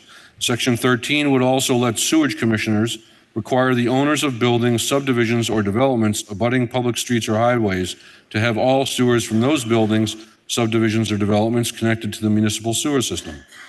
The fiscal impacts of these provisions to ratepayers is not currently known and will depend on the decisions made by individual stormwater utilities. Madam Speaker, our amendment to the bill makes two changes. First, in Section 4A, 10 VSA 10, by striking out subsection D in its entirety and inserting in lieu thereof a new section, subsection D, to read as follows. D, annually on or before November 15th, the treasurer shall submit a report detailing the activities, financing, and accounting of any credit facilities created pursuant to subsection C of this section during the preceding calendar year to the governor, the House Committees on Appropriations, on Commerce and Economic Development, and on Ways and Means, and Senate Committees on Appropriations, on Economic Development, Housing and General Affairs, and on Finance. Second, by adding a new section to Section 4B to read as follows. The treasurer may use funds appropriated in fiscal year 2025 to coordinate climate infrastructure financing efforts within the state, including use for administrative costs and third-party consultations. The treasurer shall seek to create a framework for effective collaboration among state organizations, agencies, and financial instrumentalities to maximize the amount of federal funds the state may receive and to effectively coordinate the deployment of these funds. And B, on or before December 15th, 2024, the treasurer shall submit a report detailing the status of coordination efforts described in subsection A of this section and any recommendations regarding legislation for state climate infrastructure financing to the House Committees on Appropriations, on Commerce and Economic Development, on Ways and Means, and the Senate Committees on Appropriations, on Economic Development, Housing and General Affairs, on Finance, on Government Operations, and on Natural Resources and Energy. Madam Speaker, your Committee on Ways and Means heard from Legislative Counsel, Office of Legislative Counsel, Director of Policy from the Office of the State Treasurer, Associate Fiscal Officer from the Joint Fiscal Office. Our committee vote on the bill as amended was 12-0-0, and we ask for the body support. And now, speaking for the Committee on Appropriations, member from Chittenden. Thank you, Madam Speaker. The House Committee on Appropriations reviewed this bill with Legislative Counsel and the Joint Fiscal Office. As you heard previously, Section 1 creates the Community Resilience and Disaster Mitigation Grant Program, and Section 2 creates the Community Resilience and Disaster Mitigation Fund. S310 contains no appropriation or transfer for either of these sections 1 and 2 at this time. Section 16 authorizes the Department of Public Service to create an urban search and rescue team and directs the commissioner to appoint a program manager. The Senate included $250,000 as a one-time expenditure in its version of the fiscal year 25 budget to start this up. Section 20 directs the E91 board to submit a report on the current local exchange telecommunication tariffs and evaluating those. It is estimated that this study may cost $25,000.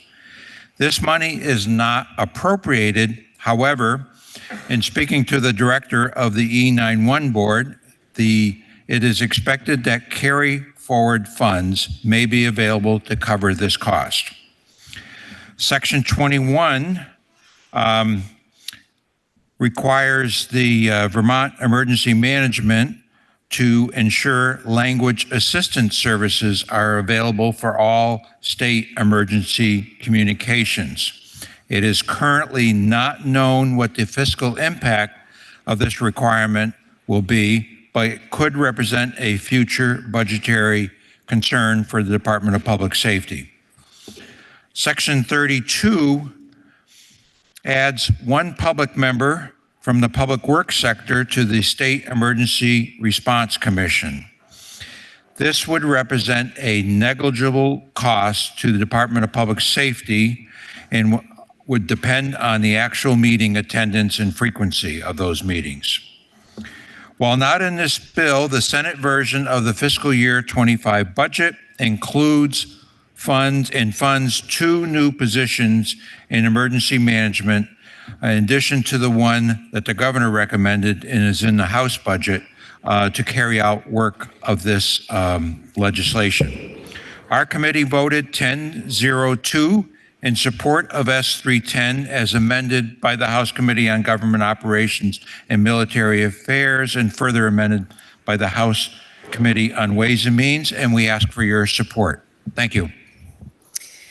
The first question is, shall the report of the Committee on Government Operations and Military Affairs be amended as recommended by the Committee on Ways and Means? Are you ready for the question? If so, all those in favor, please say aye. Aye. All those opposed, please say nay. The ayes appear to have it. The ayes do have it, and you have amended the report of the Committee on Government Operations and Military Affairs. Now the question is, shall the House propose to the Senate to amend the bill as recommended by the Committee on Government Operations and Military Affairs as amended? Member from Clarendon. Thank you, Madam Speaker. May I inquire of the member from Vergennes, please? The member from Vergennes is interrogated. Madam Speaker, on page 5220 of the calendar, it talks about the Community Resilience Disaster Mitigation Fund, and we just heard from the member from Chittenden that there's no money put in that fund. Is the intention of that in the future to be funded by general fund money, or is there other funding targeted for that place? Thank you, Madam Speaker. Yes, it is my understanding that primarily general fund dollars will be focused to that. Okay, so in the future, that's what would happen, probably.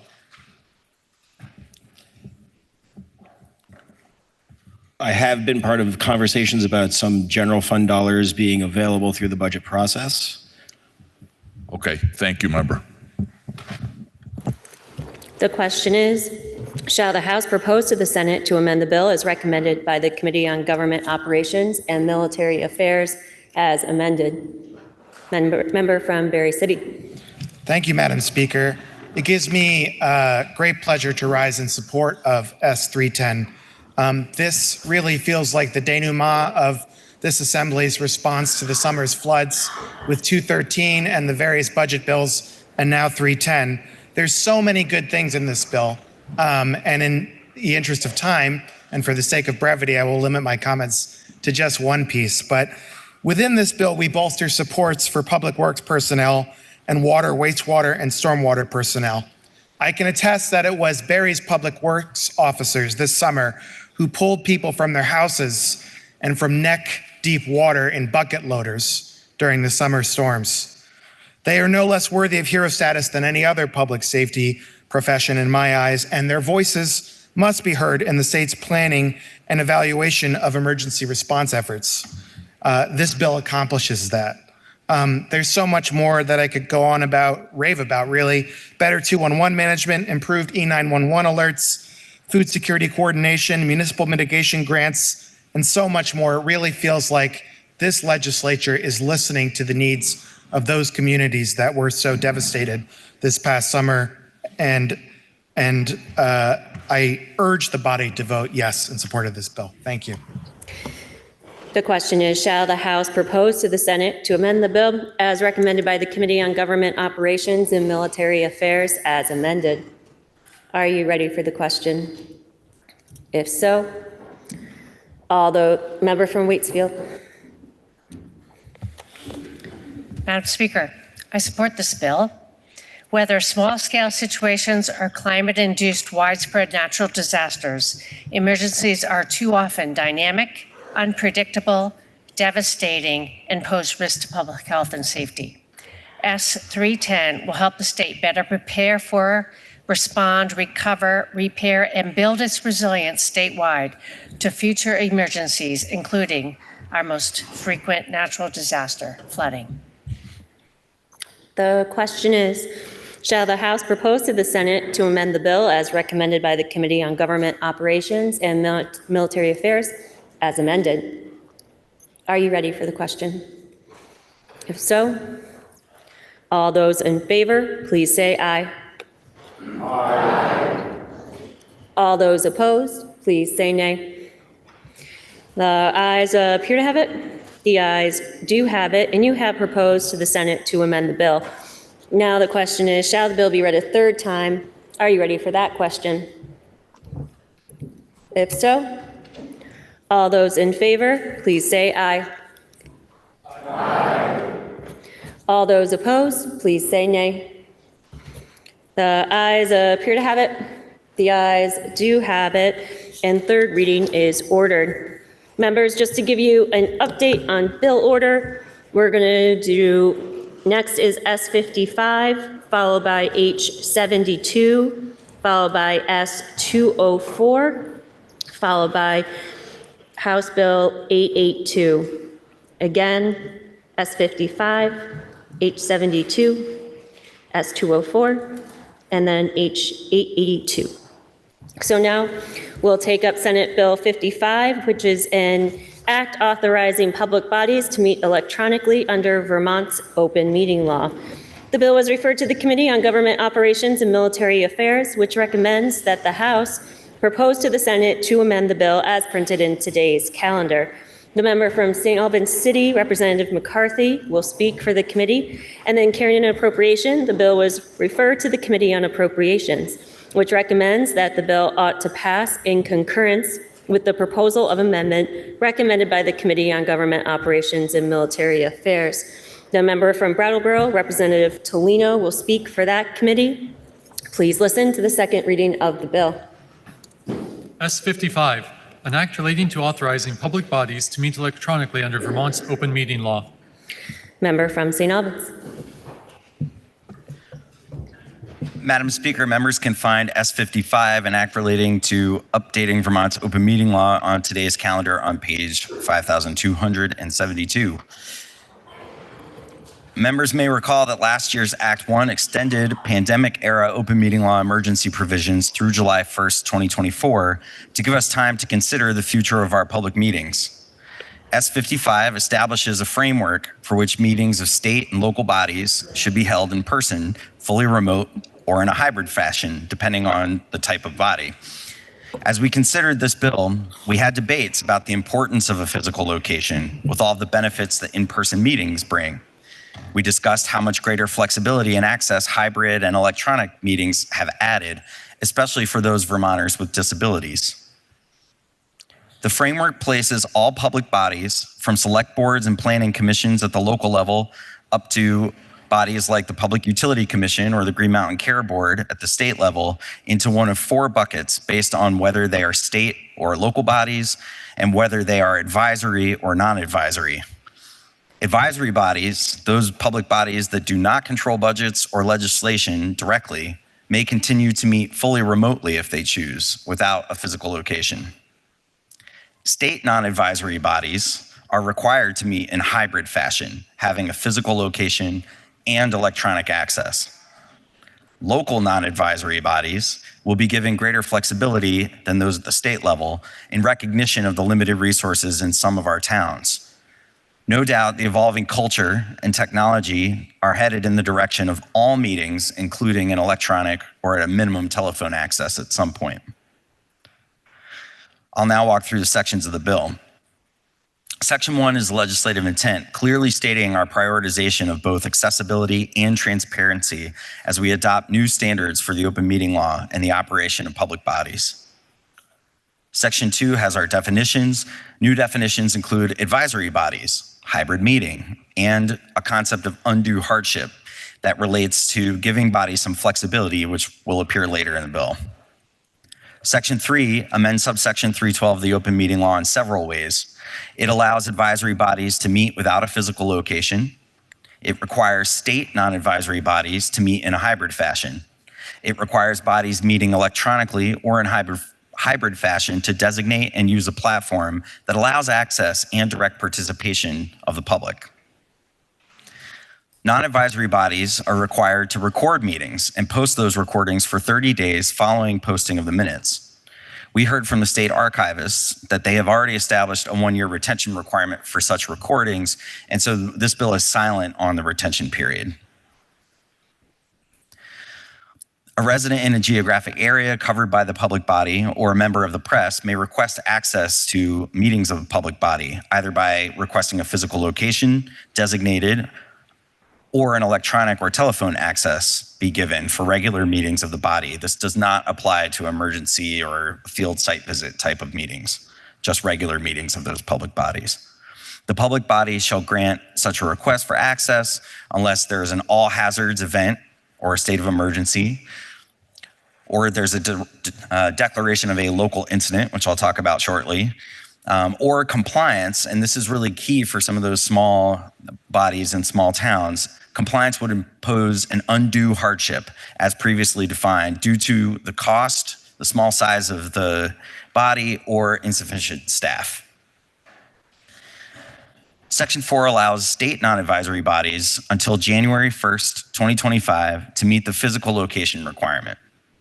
We heard from entities like the Green Mountain Care Board that some flood-impacted offices have created temporary challenges finding appropriate physical meeting space. We also heard from communication union districts that they have not ever had physical locations, and so this will be a new requirement for them, and so we wanted to give flexibility and time for them to phase that in.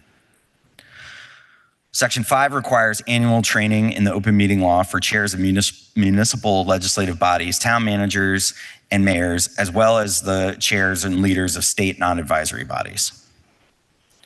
Section 6 creates a new concept to provide some flexibility during local power outages, weather events, safety threats, or public health emergencies that we are calling a local incident. This would allow flexibility to meet either fully remotely or without electronic means, depending on the situation, for public bodies who make a formal written declaration from their chair or highest ranking officer of a finding of the need for declaring a local incident and for the body to meet either electronically or physically. Section 7 requires municipalities to post the procedure for submitting notice of an open meeting law violation on their website if they maintain one. Sections 8 and 9 require that hearings and informational meetings prior to annual meetings of towns or municipalities be recorded and posted for public viewing. Town meetings from the floor are not considered meetings of public bodies that are covered by the open meeting law, but these hearings and informational meetings would need to be video recorded, and those recordings would need to be posted. Section 10 establishes a working group on participation and accessibility of public meetings and elections to study and make recommendations about meetings of local public bodies and elections, and that will be led and coordinated by the Secretary of State. Section 11 has the effective dates, with all of these sections taking effect July 1st of 2024, except for the training requirements, which will go into effect January 1st of 2025. Your House Government Operations and Military Affairs Committee heard from the Executive Director of the Green Mountain Care Board, the Executive Director of the Vermont League of Cities and Towns, the Clerk Treasurer of Berry City, who's also the co-chair of the Vermont Municipal Clerks and Treasurers Association Legislative Committee, the President of the Vermont Communication Union Districts Association Legislative Council, the Chair of the Vermont Association of Planning and Development Agencies, the Senator who was a reporter of the bill, the Deputy Secretary of State, the Executive Assistant for the Green Mountain Care Board, Pandemic Equity Coordinator at the Vermont Center for Independent Living, the President of the Vermont Press Association, the Executive Director of the Vermont Association of Broadcasters, the Executive Director of the Rutland Regional Planning Commission, the Chair of the Select Board of the Town of Newbury, and the Director of Policy Services and Legislative Affairs at the Vermont School Boards Association. Your House Committee on Government Operations and Military Affairs Strike-All Amendment was passed out of our committee on a bipartisan vote of 9-1, and we ask for the body's support. And now speaking for the Committee on Appropriations, member from Brattleboro. Madam Speaker, your House Appropriations Committee had a walkthrough of the bill from Ledge Council and a review of the fiscal note from Joint Fiscal Office. There is no direct appropriation in this bill. The estimated cost of $9,100 for the working group is covered outside of the bill by money appropriated to the Secretary of State in the budget. With that understanding, the House Committee on Appropriations favorably reported S55 out on a 10-0-2 vote and ask for your support. The question is, shall the House propose to the Senate to amend the bill as recommended by the Committee on Government Operations and Military Affairs? Are you ready for the question? Member from Thetford. Thank you, Madam Speaker. I wonder if I might inquire of the Chair of Government Operations and Military Affairs. The member from St. Albans is interrogated. Madam Speaker, I'm speaking for the Oh, we position. can't hear you, member. Can you move the mic a little closer? Sorry, too far away. Is that better? Right. Madam Speaker, I'm expressing a concern from EC Fiber, which is a communication utility district, as members know.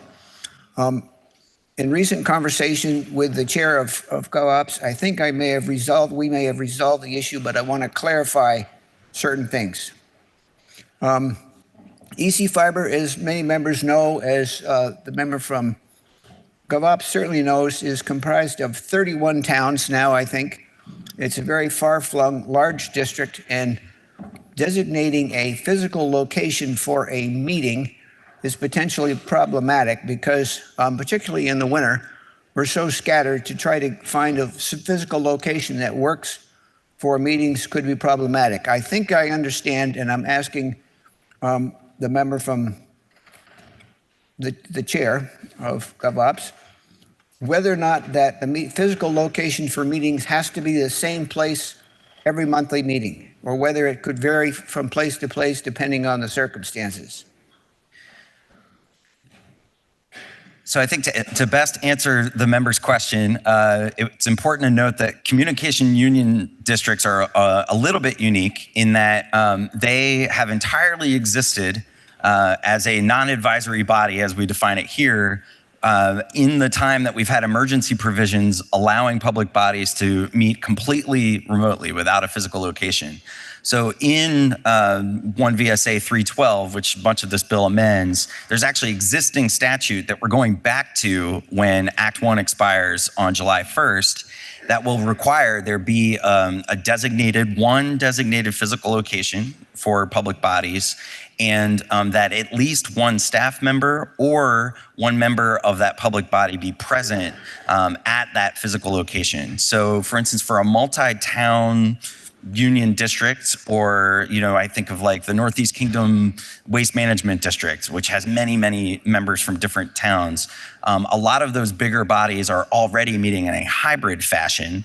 But for those communication union districts, now they'll have to meet at least they'll have to have a physical location when they haven't had to have one for the last couple of years because of the emergency pandemic era provisions. We really debated this in committee, and it's been a conversation that's a bit of a push and pull between folks who want different kinds of access. And where we came down was that those non-advisory bodies should really have to designate a physical location. We heard from folks like Vermont Press Association, Vermont Broadcasters, and so that it was really important for them to have access to a person who could provide them with the documents that folks participating in the meeting were seeing. But to answer some of the concern that we received in correspondence, it would not be that they'd have to have multiple physical locations, just one. So that communication union district could have, a physical location designated at a town office in one town that's in their jurisdiction, and then they could move 5 towns over for their next monthly meeting and have, a couple of staff people and a couple of board members attend to give availability to the public at a different designated location. All of the warning requirements for that will stay the same, and so they'll need to let the public know where those locations are in their agendas with the same warning requirements that go for any open meeting law public meeting. Thank you, member. Madam Speaker, the situation that we've just had is certainly not ideal for a district with 31 towns. But I understand why the committee, the drafters settled on the provisions that they did settle on. I understand that trying to push the date out another 6 months so we could start over again next January working on this issue is not likely to fly. And with that, Madam Speaker, I appreciate the work of the Government Operations Committee on trying to find a middle ground. And I very much appreciate that the physical location does not have to be the same every month. It could move around to accommodate members' weather and the specific issues of the meeting. So with that, Madam Speaker, I appreciate the work that, the conversation that I've had with the member from St. Albans, and thank you, Madam Speaker. The question is, shall the House propose to the Senate to amend the bill as recommended by the Committee on Government Operations and Military Affairs? Member from Northfield. Thank you, Madam Speaker. I have just a couple of areas where I'm a little bit confused by language, if I may interrogate the presenter. The member from St. Albans City is interrogated. Thank you, Madam Speaker. First, on page 5274 at the bottom of the page, which is number 4, item number 4 under, this is section 3, right to attend meetings. Number 4 at the bottom, the last sentence, section 4 appears to deal with advisory boards, but the last sentence says a quorum or more of the members of any public body. So is section 4 referring in part to advisory bodies, and then the last sentence is applying to advisory or regular public bodies, non-advisory? Yes, that last sentence is covering emergency meetings and providing flexibility to all the bodies for emergency meetings. Okay, I appreciate the clarification. I think it's a little confusing because the the topic heading at the start is advisory bodies. So I hope folks reading their statutes will follow that. The second question goes, I think, to the questions that were just being raised before. I'm a little confused by that, the request for access sub 1. And I thought that a public body did have to have a physical meeting place or provide electronic access, but this seems to suggest that it has to be based on a request. Am I misinterpreting that? So we've made a framework that has requirements for some bodies to have a physical location and allows advisory bodies, both at the state and local level, to only meet electronically. This request for access set of provisions will allow members of the public, the press, or a member of that public body to request either electronic or telephonic access of a meeting that might only be held physically. For instance, if you have a local select board meeting where they've taken advantage of the undue hardship provision, they may not automatically offer or have warned remote access. You might have a rural town that only has 3 folks on the select board and no staff, and limited access to the internet that takes advantage of the undue hardship provision. But then they have a member who of their community who wants access to a meeting or a couple of meetings on a specific issue and requests access. This provision is about requesting either physical or electronic or telephonic access that isn't already required of those particular public bodies. That's very helpful, Madam Speaker. And so then, because it's part of the same section, the response to that request, the exemptions where it does not have to be granted, otherwise it's must, includes the undue hardship, and then says that the public body has the burden of proving the undue hardship. And I'm just wondering, Madam Speaker, what is the process of that for, appealing? It makes it sound like there's a hearing, there's a burden of proof. How does that work if there was a refusal to grant that request? So we wanted to make sure that we did not put the burden of a request for access on the member of the public who was requesting that access. So we were very explicit here that if there is a dispute, and if a town says, nope, we just can't meet that accommodation and request for access, that it's on the public body, the town or the board or commission to explain why.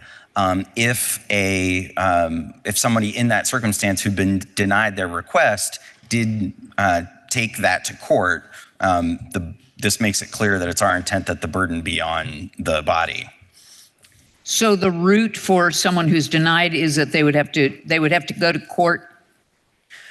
I believe they could first appeal to the public body itself, but if they weren't satisfied, then yes, I think that would be, depending on the jurisdiction. For instance, there are some state bodies that are, that have some authority above them in state government.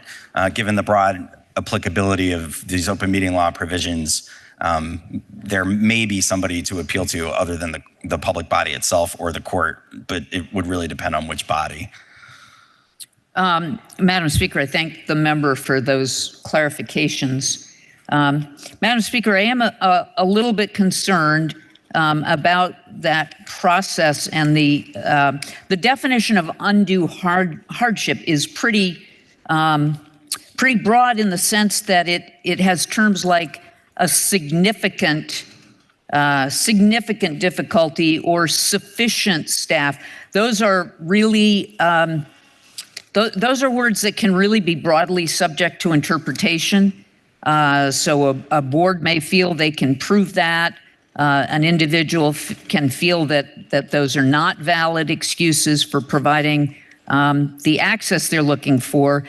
And then if the board is disagreeing, it means going to court. I think there's a great deal in this bill that is done really well protecting public access, but that part does concern me. And I think public access to all of our governmental bodies is one of the most critical things in a democracy. So that even if a bill gets us 90%, but there's 5% even that's a potential problem in denying access, makes it difficult for me to support it.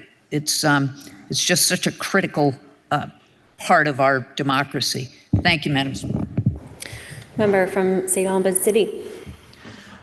Madam Speaker, I think it's very much in line with the values that were expressed by the folks working on this bill. And right up at the top of this bill, to touch on my agreement with the member from Northfield's comments about how important it is for the public to have access to their democracy and the public bodies who are making decisions at every level of government in Vermont.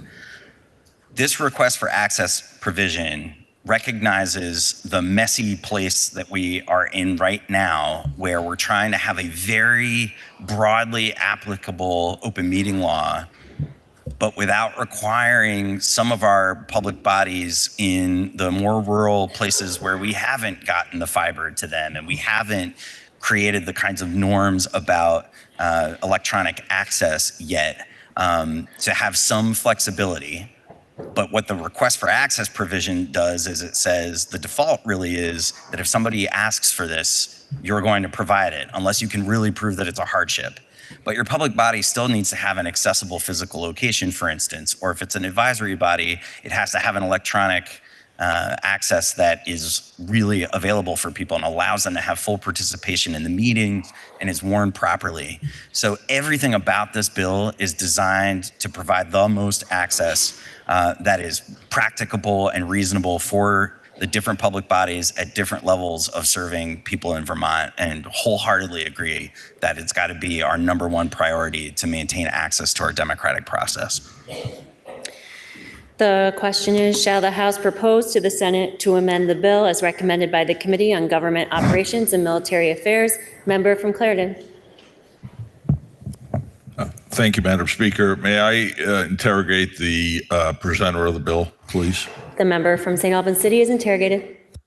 Madam Speaker, did the committee take any data at all on how many people actually watch these meetings? Are they well attended, well watched?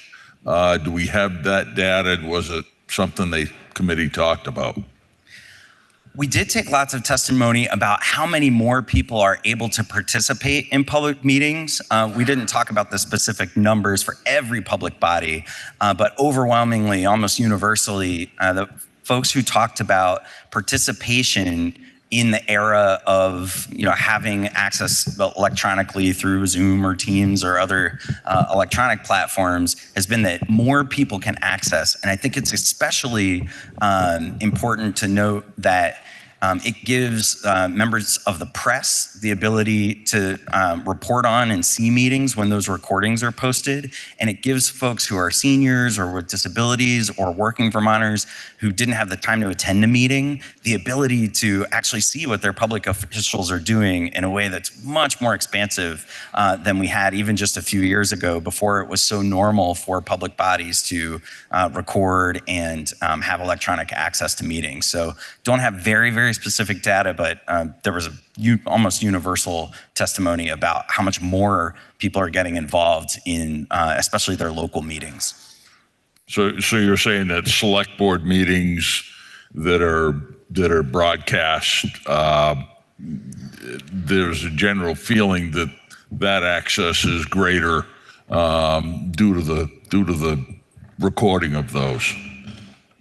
Yes. Okay. Another question on the CUDs. Is every meeting, you may not know the answer to this, but is every meeting of CUD workers subject to public view? workers or employees would probably not be considered the meeting of a public body that would be subject to the open meeting law. It's the board meetings where they make decisions that would be subject to the open meeting law. Okay, thank you. The question is, shall the House propose to the Senate to amend the bill as recommended by the Committee on Government Operations and Military Affairs? Member from Barrytown. Thank you, Madam Speaker. Could I interrogate the presenter of the bill, please?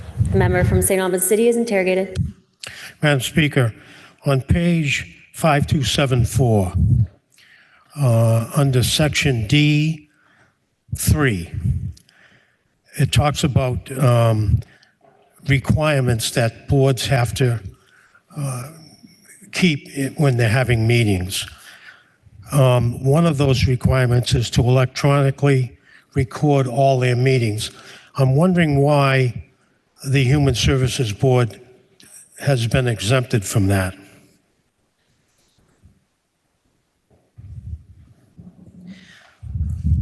Madam Speaker, we took a very brief testimony on this, and I don't want to answer the member incorrectly. Could I have just a brief moment to confer with Legislative Counsel to refresh my memory?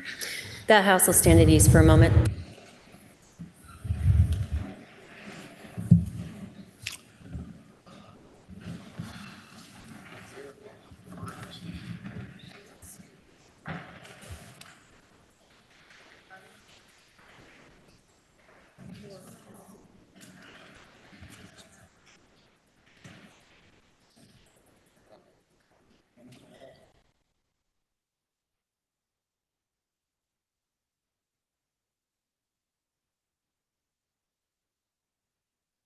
Will the House please come to order?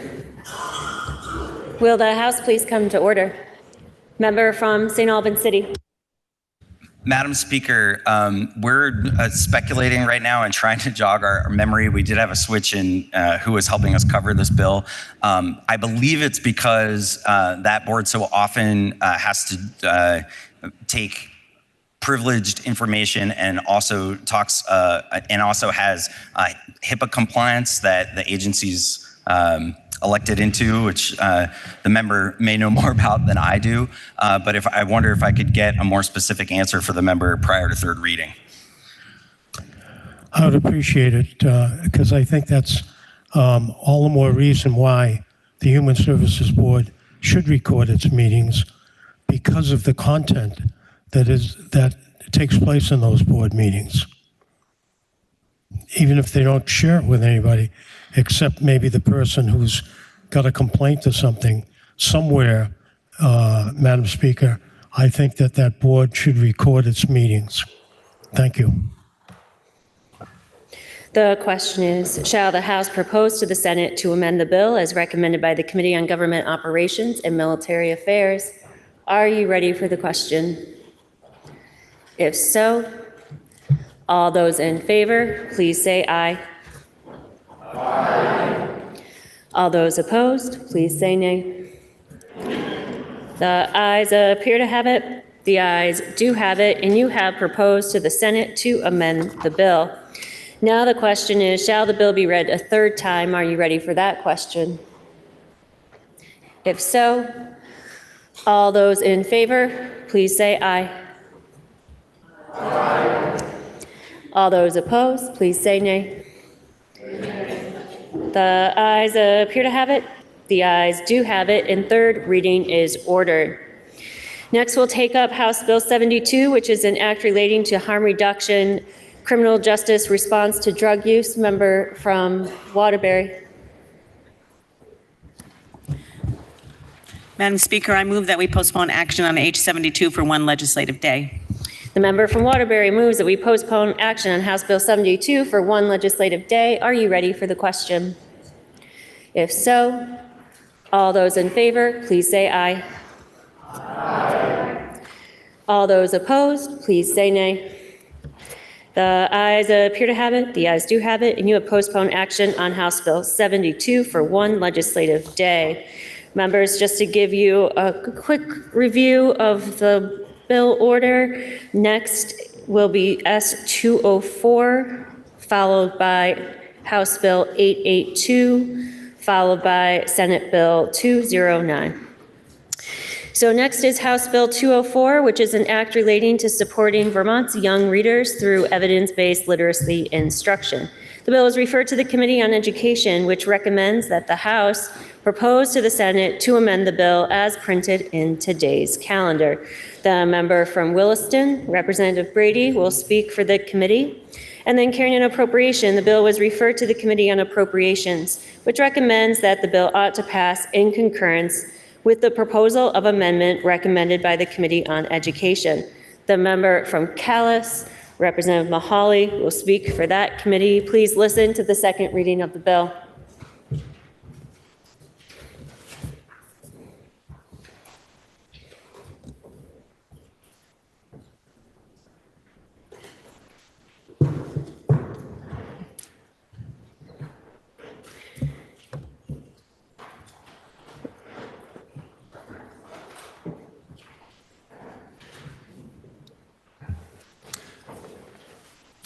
S204, evidence-based literary instruction.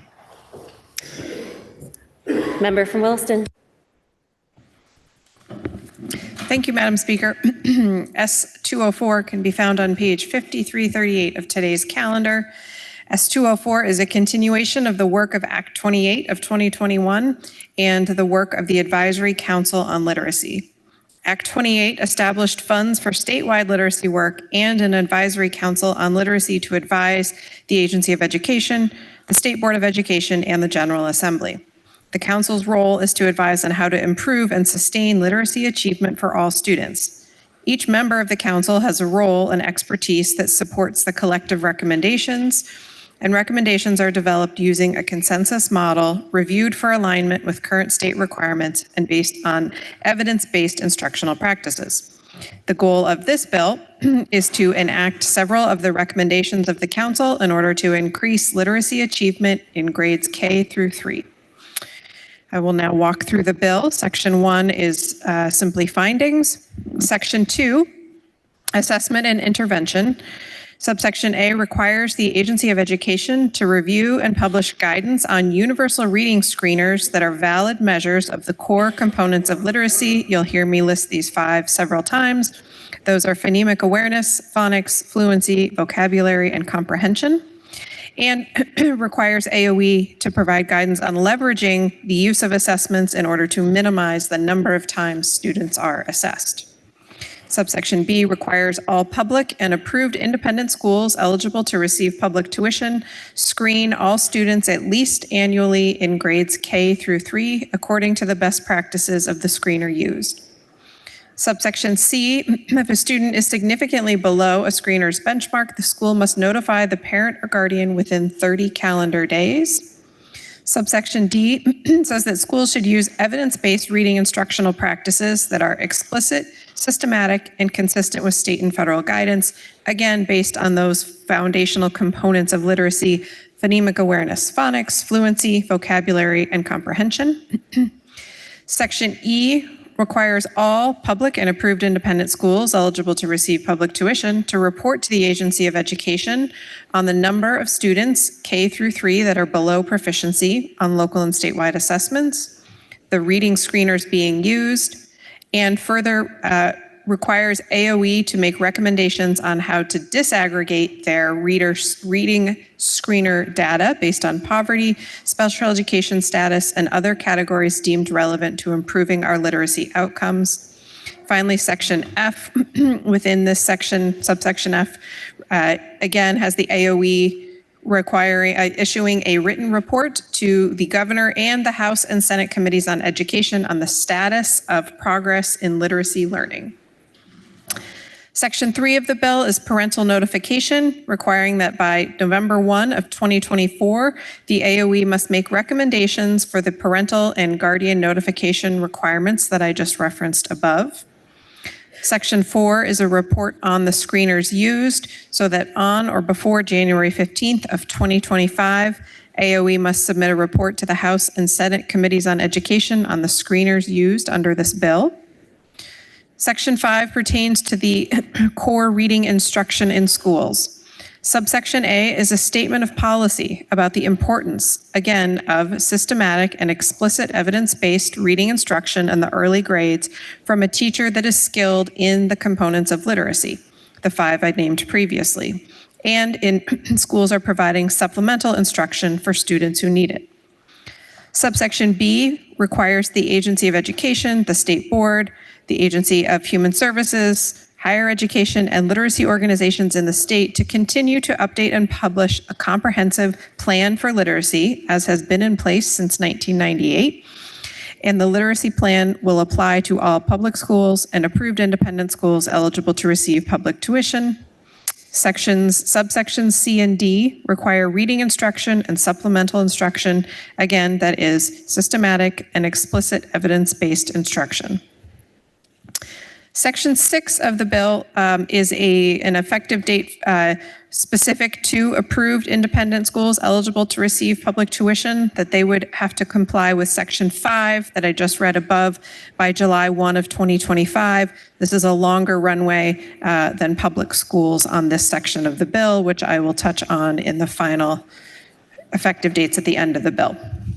Section 7 regards professional development for teachers, and it requires each supervisory union and approved independent school that's eligible to receive public tuition to provide professional development to all K-3 educators on implementing a reading screening assessment, interpreting the results, and determining instructional practices and communicating with families. The professional development must incorporate the foundational components of literacy, again, phonemic awareness, phonics, fluency, vocabulary, and comprehension, and schools must keep a clear record of their completion of the professional development that they offer. Section 8 strengthens our educator preparation programs. Under subsection A, the AOE will have to give the Vermont Standards Board for Professional Educators recommendations on how to strengthen the teaching of evidence-based literacy practices in educator prep programs by July 1 of 2025. And thus in subsection B, the Standards Board would have to act on those recommendations by July 1 of 2026. And subsection C further requires the Agency of Education to make recommendations on whether there should be additional mandatory examinations necessary for educator licensure. And I will now defer to the member from Colchester for sections 9, 10, and 11 of the bill. The member from Williston yields to the member from Colchester. Thank you, member. I will be presenting sections 9, 10, and 11 of S204. Sections 9 and 10 continue the role and responsibilities of the Advisory Council to advise the Agency of Education, the State Board of Education, and the General Assembly. The Advisory Council has submitted 2 reports to the House and Senate Education Committees. The first report was submitted on December 15, 2022, and the second report was submitted on December 22nd of 2023. The recommendations of the Advisory Council contained in these reports have been instrumental in informing the policies in this bill and the necessary actions that need to occur in order to improve reading outcomes for all Vermont students. Sections 9 and 10 extends the timeline of the Advisory Council as well as adds several new members to the council in order to bring additional expertise to the council. Section 11 converts the limited position at the AOE to a permanent position. Section 9 begins on page 5342 of today's calendar.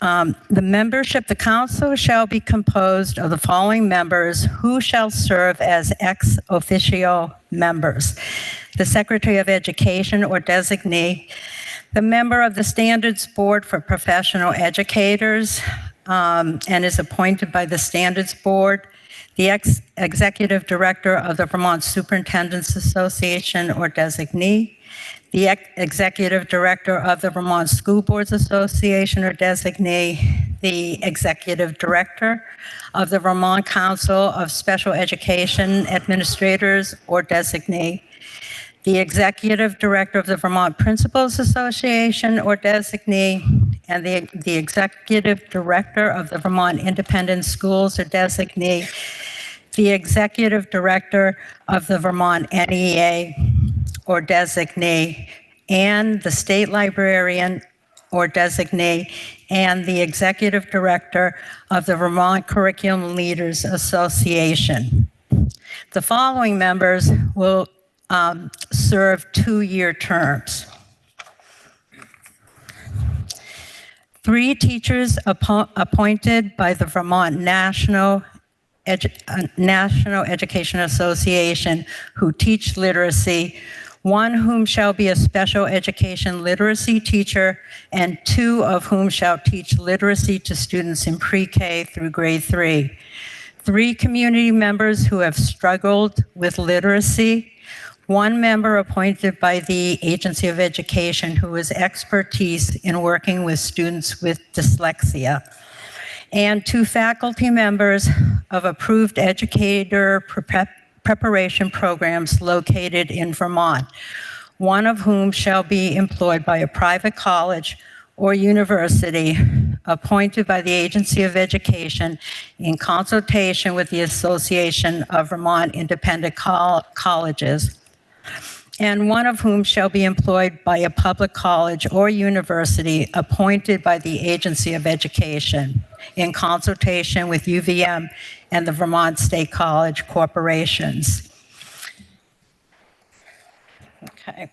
The council shall advise the Secretary of Education on how to improve proficiency outcomes in literacy for students in pre-K through grade 12 and how to sustain those outcomes. The Advisory Council on Literacy, as added by this act, will be repealed on June 30th, 2027. The position at the AOE on literacy. In the fiscal year 2025, the conversion of 1 limited service position created in 2021 Acts and Resolves number 28, section 4, to 1 classified permanent status position within the AOE is authorized. The position shall provide support to the agency in its evidence-based literacy work. I now yield back to the member from Williston. The member from Colchester yields to the member from Williston. Section 12 on early childhood literacy requires the Department of Libraries to submit a report to the House and Senate Committees on Education by January 15th, 2025, with recommendations on expanding access to early childhood literacy with a focus on low-income and underserved areas of the state. And finally, Section 13 is effective dates. The bill takes effect on passage, except for Section 6, which I referenced earlier, and Section 7 regarding professional development, which shall take effect on July 1, 2025. Your House Committee on Education heard from co-sponsor of the bill from a senator from Burlington.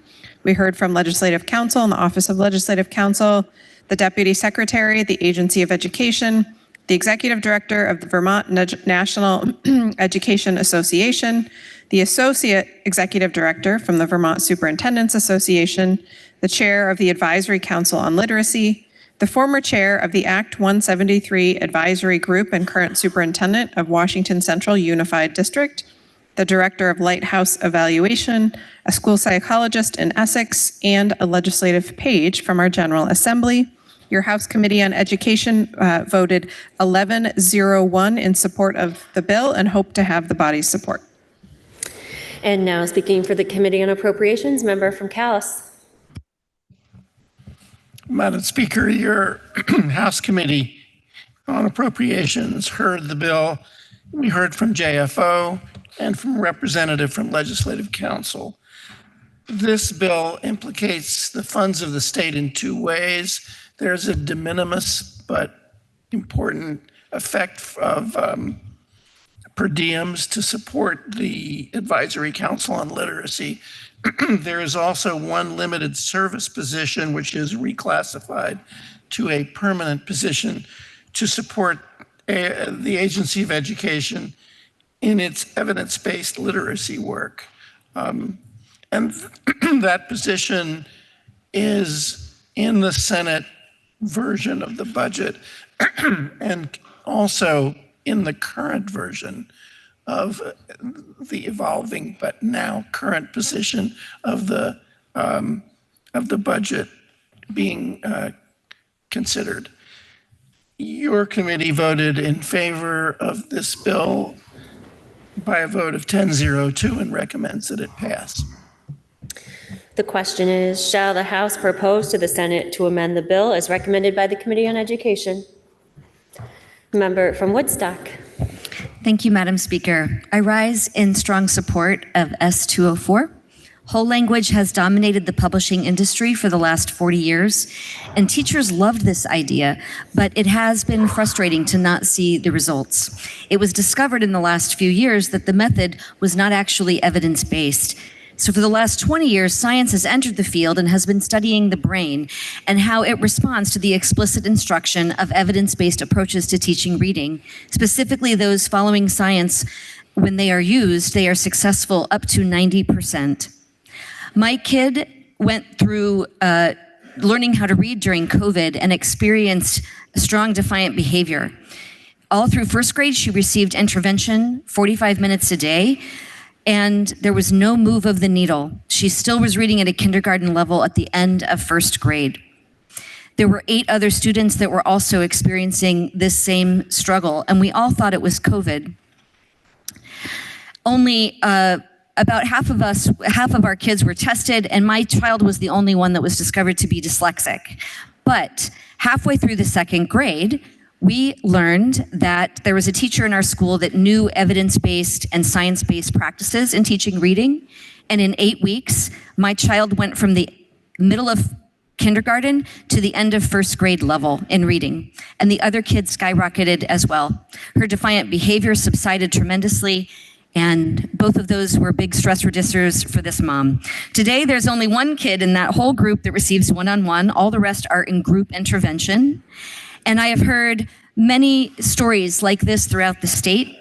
Without this professional development in this bill and the training, parents of struggling readers are left with only expensive tutoring. Professional development is expensive up front, but saves time, money, and frustration in the long run. Over 40 states screen kids grades K through 3. Let's join them and support S204. Thank you. The question is, shall the House propose to the Senate to amend the bill as recommended by the Committee on Education? Member from Rutland City. Thank you, Madam Speaker. I have noticed that there might be an error in the bill in Section 9 under meetings. It says the Secretary of Education shall call the first meeting of the council to occur on or before August 1st, 2021. Will the House please stand at ease for a moment? Oh, sure. Actually, we're going to go to the member from Williston. Yes, that is the date, and it is not an error because that was when the first meeting of the Advisory Council on Literacy was held, or was to be convened. And we're now continuing under this bill instead of the Advisory Council would have sunsetted at the end of 2024. Under this bill, the council will continue its work in advising on literacy instruction throughout the state. The question is, shall the House propose to the Senate to amend the bill as recommended by the Committee on Education? Are you ready for the question? If so, all those in favor, please say aye. Aye. All those opposed, please say nay. The ayes appear to have it. The ayes do have it. And you have proposed to the Senate to amend the bill. Now the question is, shall the bill be read a third time? Are you ready for that question? If so, all those in favor, please say aye. Aye. All those opposed, please say nay. The ayes appear to have it. The ayes do have it, and third reading is ordered. Next, we'll take up House Bill 882, which is an act relating to capital construction and state bonding budget adjustment. The bill passed the Senate with a proposal of amendment that is printed in today's calendar. Member from Springfield. Madam Speaker, the Capitol bill has come back over to us from the other body with some changes. There is some money that has been moved around. There was a particular project within where the correctional facility used to be housed in Windsor. We had a feasibility study plus some money for that to start making some movements on that property. That was taken out. We had some other feasibility studies to be done. They were taken out. There was also some money that was moved around between projects, and a couple projects were added. So, Madam Speaker, our committee voted 10-01 that we not concur with the Senate proposal of amendment and appoint a committee of conference. The member from Springfield moves that the House refuse to concur in the Senate proposal of amendment and that a committee of conference be appointed. Are you ready for the question? If so, all those in favor, please say aye. Aye. All those opposed, please say nay. The ayes appear to have it, the ayes do have it, and you have refused to concur in the Senate proposal of amendment and requested a committee of conference. Pursuant to your action, the chair appoints the following members to serve on the part of the House: the member from Springfield, Representative Emmons, the member from Montpelier, Representative Casey, and the member from Burlington, Representative Hedrick. Member from Poultney, can you please offer us a motion to suspend our rules to message our action on House Bill 882 to the Senate forthwith? Madam Speaker, I make a motion to suspend rules in order to message our actions on House Bill 882 to the Senate forthwith. The member from Poultney moves that we suspend our rules to message our action on House Bill 882 to the Senate forthwith. Are you ready for the question? If so, all those in favor, please say aye. Aye. All those opposed, please say nay. The ayes appear to have it. The ayes do have it, and you have suspended our rules to message our action on House Bill 882 to the Senate forthwith. Just another reminder on bill order from members and folks listening in. Next, we'll take up Senate Bill 209, followed by House Bill 173, followed by Senate Bill 220. Next is Senate Bill 209, which is an act relating to prohibiting unserialized firearms and unserialized firearms frames and receivers. The Senate concurred in the House proposal of amendment with a further proposal of amendment thereto, as printed in today's calendar. The member from Williston. Thank you, Madam Speaker. As you mentioned, the Senate proposal of amendment can be found on page 5,493 of today's calendar. The Senate made a few changes that I will run through briefly. If members recall, the House had changed the penalty for possession of a ghost gun to be strictly a civil fine, a civil penalty. Our Senate colleagues amended that to be a first offense is still a civil penalty of not more than $50. A second offense results in a fine of imprisonment for not more than 2 years, or a monetary fine of not more than $1,000, or both. A third or subsequent offense, imprisoned for not more than 3 years, or fined not more than $2,000, or both. And so that is for possession only. The Senate also made a change to, we had added an augmented or enhanced penalty for anyone who carried an unserialized firearm while committing a violent crime or committing reckless endangerment, and the Senate changed carried to uses. So that is a person who uses an unserialized firearm while committing either of those two crimes. We had also, in-house judiciary had repealed, if members recall, had extended an exemption to the waiting period for firearms purchases made at gun shows. The Senate reverted to the original language of that provision, which means that that exemption will be repealed on July 1, 2024. And as far as the polling places and firearms prohibition portion of the bill, that remains largely intact. One change was made, which was to remove dangerous or deadly weapon. If folks recall, we in House Judiciary had stated that a person shall not knowingly possess a firearm or dangerous or deadly weapon at a polling place. The bill now reads, a person shall not knowingly possess a firearm at a polling place. And the last change is a smallish one involving our requested report on firearms in municipal buildings. The Senate added 2 members of that consultation team, shall we say, the Commissioner of Buildings and General Services, as well as the Sergeant at Arms.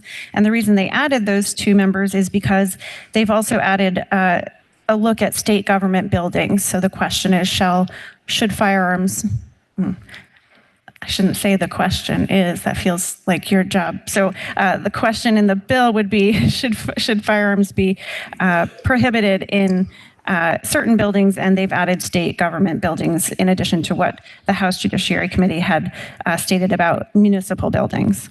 So your House Judiciary Committee on a straw poll vote of 7-3-1 has voted in favor of concurrence. The question is, shall the House concur in the Senate proposal of amendment to the House proposal of amendment? Are you ready for the question? If so, all those in favor, please say aye. Aye. All those opposed, please say nay. Nay. The ayes appear to have it. The ayes do have it, and you have concurred in the Senate proposal of amendment to the House proposal of amendment. Next, we'll turn to House Bill 173, which is an act relating to prohibiting manipulating a child for the purpose of sexual contact. The bill passed the Senate with a proposal of amendment that is printed in today's calendar. Member from Williston. Thank you, Madam Speaker. The changes to this bill are, well, the one main change really is to pull what we had included in a legislative purpose section.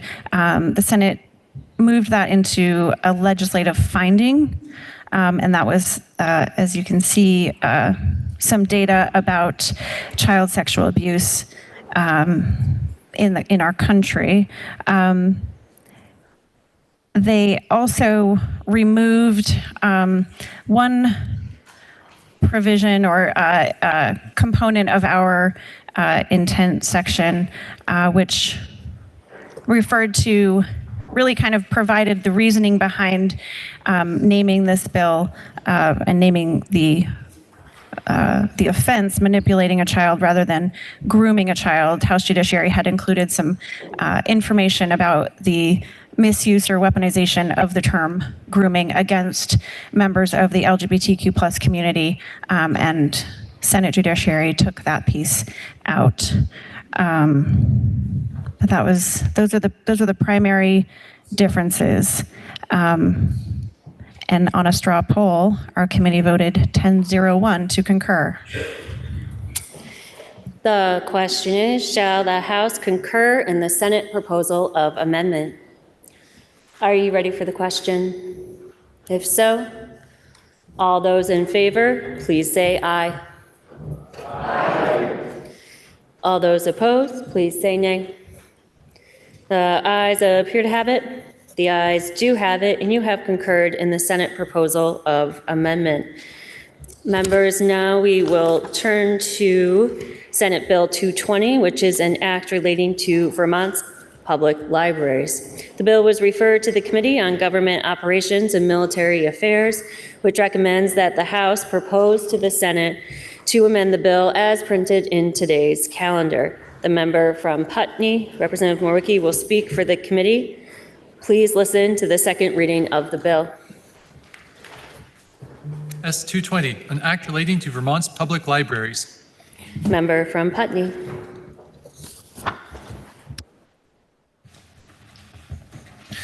Thank you, Madam Speaker. Your House Government Operations was referred Senate Bill 220, an act relating to Vermont libraries, and we respectfully report that we have considered the bill and recommend a strike all amendment. This bill is so much more than the 9 pages of text before us. In fact, it's the result of years of work from the working group on the status of Vermont libraries that was begun several years ago, with the first meeting of the group in September 2021, and the work concluding in the fall of 2023 with a report issued that is on the website of the Vermont State Libraries. Included are concerns regarding shared resources and rising costs, with unequal funding of libraries across the state, libraries facing challenges such as maintaining print resources for the public and meeting the growing need for online resources, including ebooks and databases. The report also addresses intellectual freedom and privacy. Vermont's libraries worry that the books they collect for patrons will be challenged or banned. They also worry that the programs they offer could meet the same fate. Vermont has not yet faced many book bans. However, the working group heard from many library staff and trustees around the state that a type of soft censorship is growing in libraries, especially in smaller communities. Library staff are less confident in choosing books that are well written and relevant. They feel they will need to feel challenges to those books. Some library staff and trustees have backed away from inclusive programs. This is due to high-profile challenges to library programs. These issues will impact libraries in the future. Libraries serve as a place where one can access facts and data. Books are a key to understanding others and valuing other viewpoints.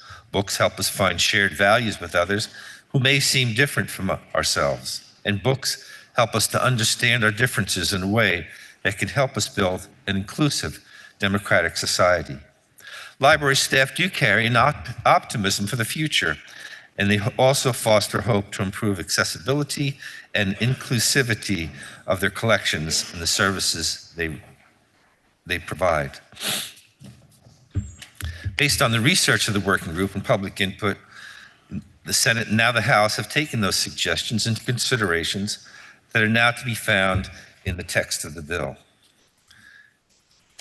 And I will go through the sections of the bill.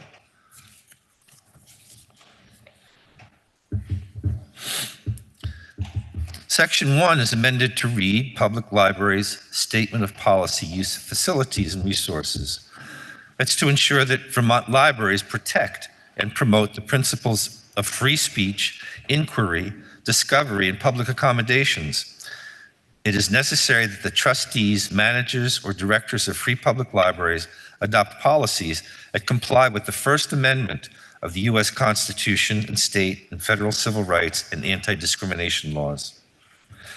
Section 2 is added to read Public Libraries Selection and Reconsideration of Library Materials, that a public library shall adopt a library material selection policy and procedures for the reconsideration and retention of library materials that complies with the First Amendment to the U.S. Constitution, the Civil Rights Act of 1964, state laws prohibiting discrimination in places of public accommodation, and that reflect Vermont's diverse people and history, including diversity of race, ethnicity, sex, gender identity, sexual orientation, disability status, religion, and political beliefs. A public library may adopt as its policy a model policy adopted by the Department of Libraries pursuant to Section 606 of this title.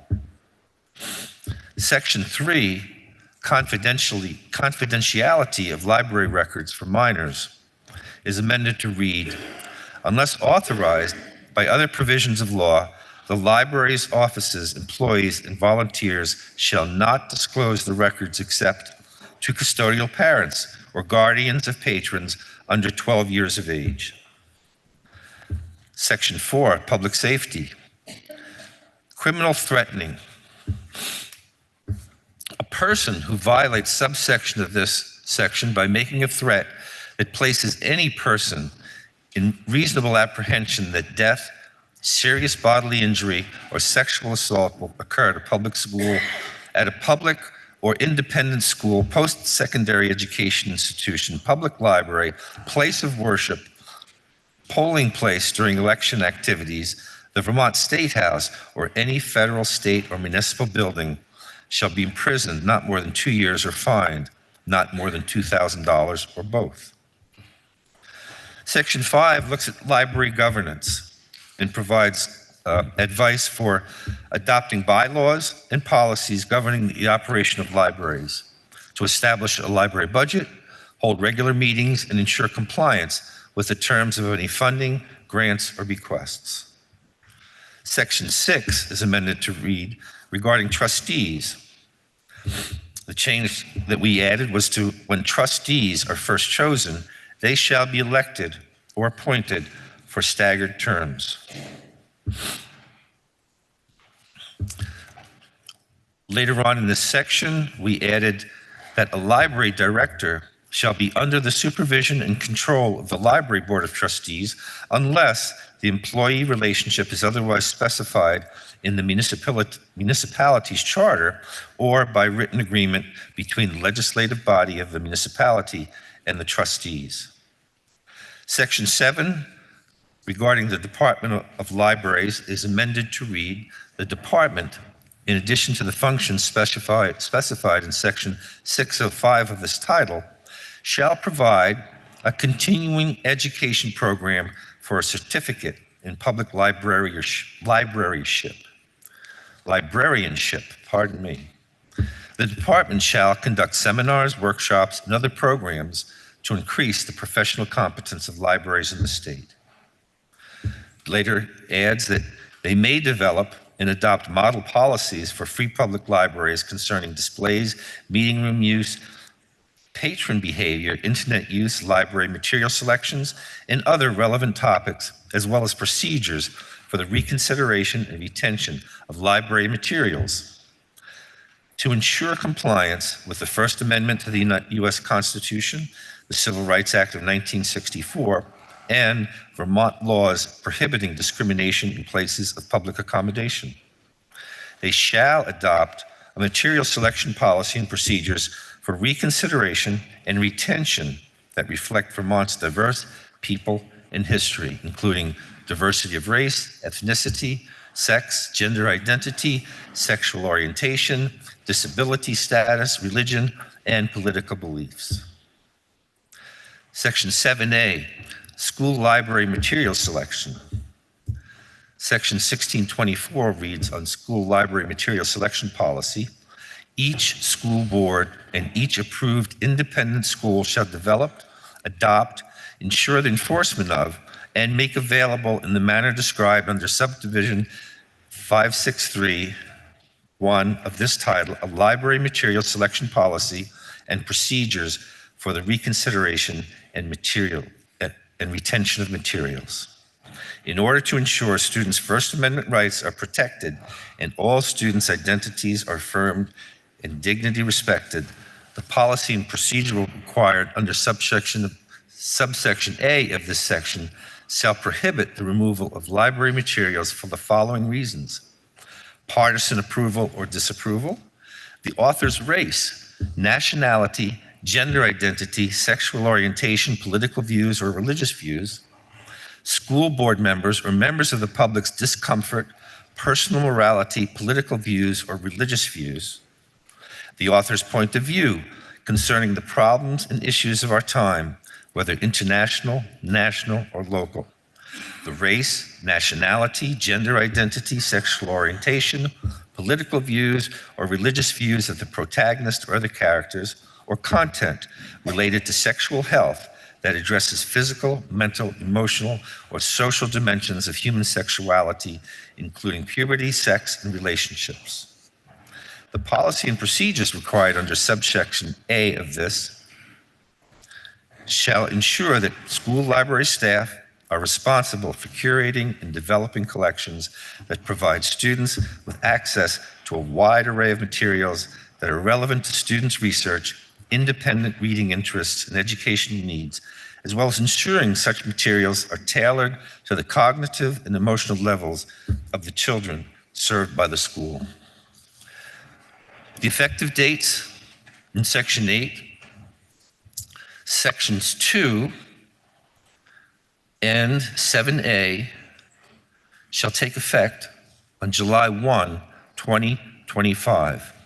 Section 7, regarding Department of Libraries' other duties and functions, shall take effect on January 1, 2025.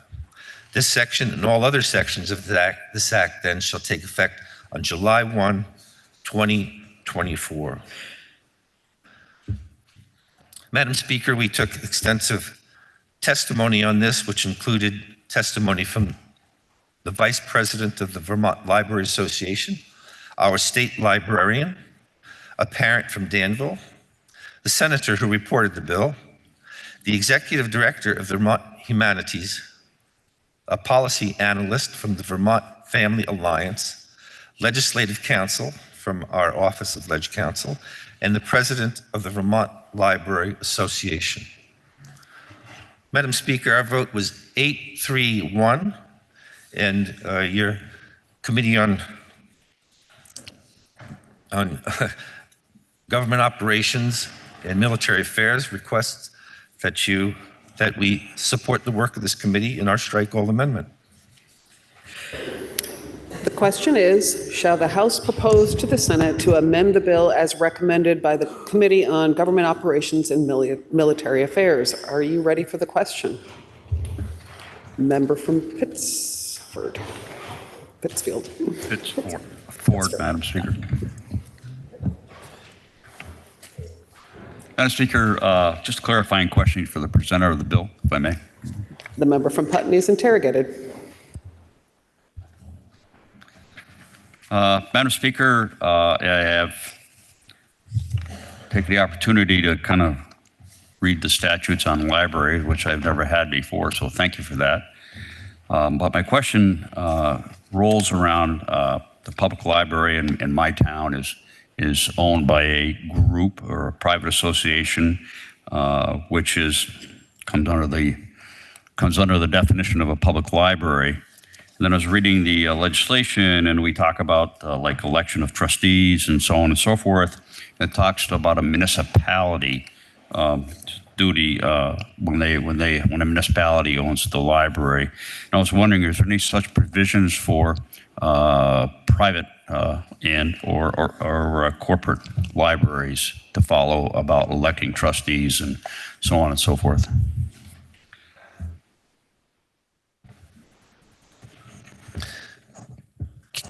Can I reflect the question back to you? So you have a private library and you're asking if the stipulations in regards to board members apply that are in this bill to your library?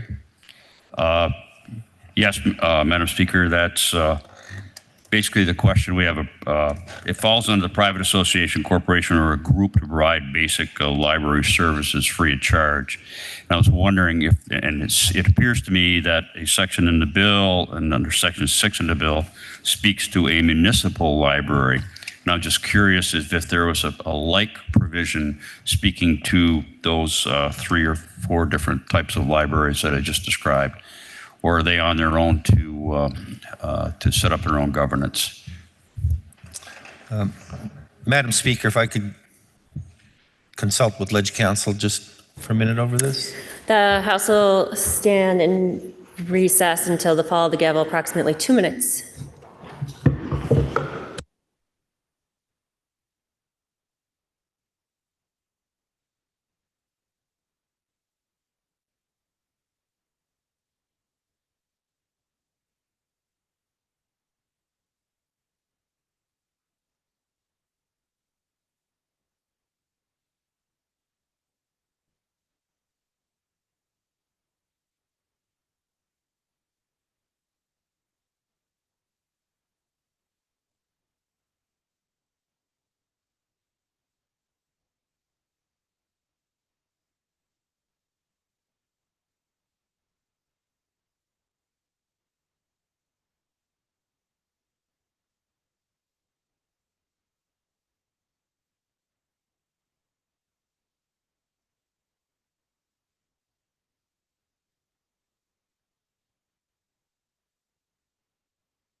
Will the House please come to order and members kindly take their seats? Will the House please come to order? Member from Putney. Thank you, Madam Speaker, and thank you for your patience, member. The answer to your question is yes. If the library takes any public money, then they are subject to this. Thank you for that piece of clarity, because I think it's important for our folks running these so-called private or group libraries know exactly where they stand. So thank you, Madam Speaker, and thank you, member. The question is, shall the House propose to the Senate to amend the bill as recommended by the Committee on Government Operations and Military Affairs? Member from Clarendon.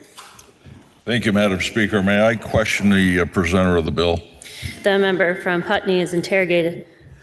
Madam Speaker, one of our schools in my district, one of these schools in my district, West Rutland High School, is a K-12 school.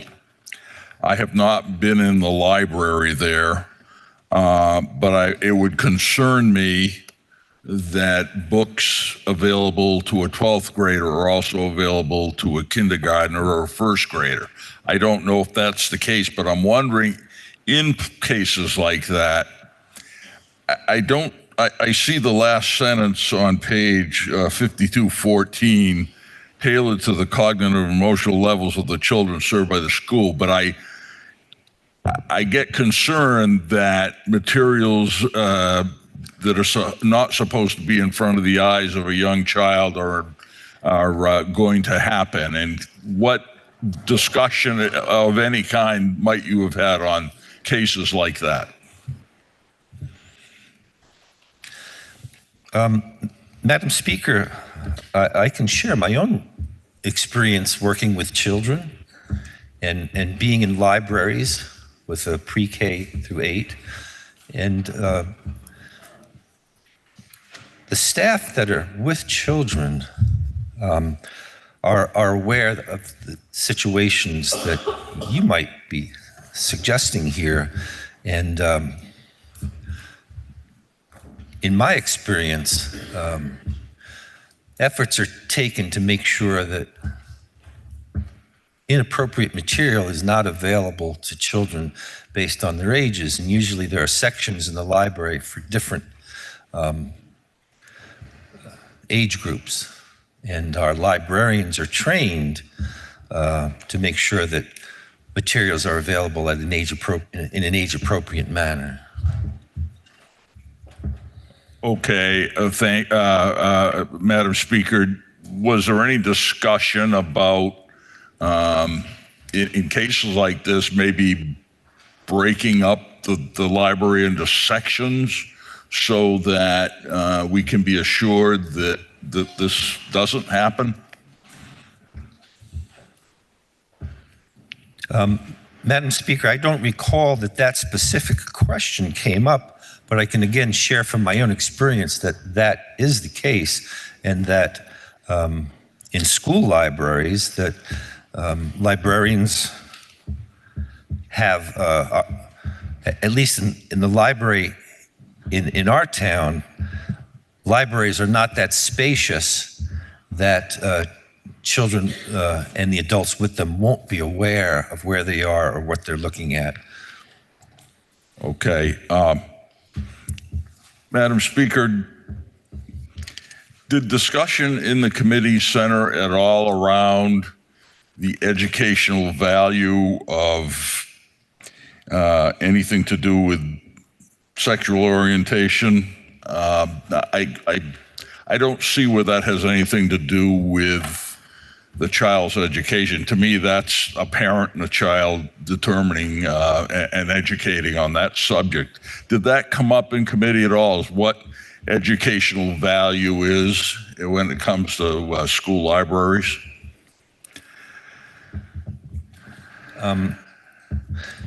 Madam Speaker, I wonder if you could reframe the question to find the value there. Well, I just don't see the educational value in that. Education to me is the 3 R's. And I don't know what the value of materials like that in a school are.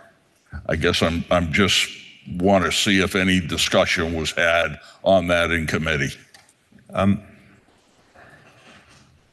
In reading the report from this working group, there were many, many topics discussed over the several years that this working group met. I don't know that there was anything specifically to your question of defining the value of materials that had to do of a sexual nature. Okay. Thank you, Madam Speaker. The question is, shall the House propose to the Senate to amend the bill as recommended by the Committee on Government Operations and Military Affairs? Are you ready for the question? Member from Westford.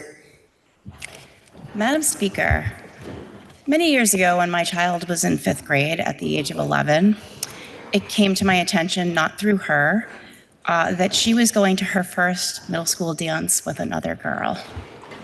So basically she was outed to me, whether intentionally or not. So I talked to her about it. I said, hey, what's going on? I want to know more about this. And it was very clear to me she was not ready to discuss this. So I let her go. A couple months later, she came back to me and she had a definition for how she was feeling. And she said, Mom, I'm pansexual. I said, that's great, baby. I have no idea what that means, but I'm really happy for you.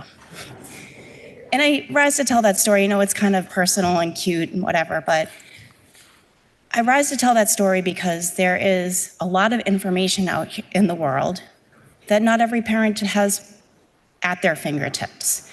And when we had this conversation, I asked her, where did you learn about this information, like this definition that I've never heard of? And she said, I researched it. And she had done a wide range of research on different ways that she could learn to define herself, just so that she could find the one that was true for her. And in the process, learned a lot about what's true for many other people.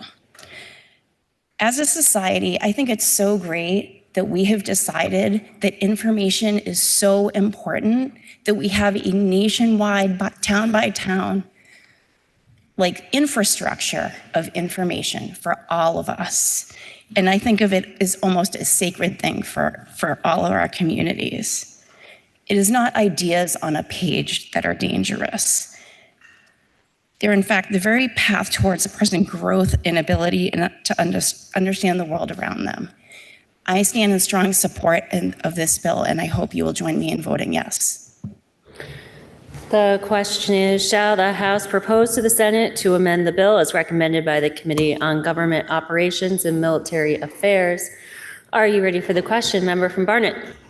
Thank you, Madam Speaker. I rise with enthusiasm in support of this bill, S-220.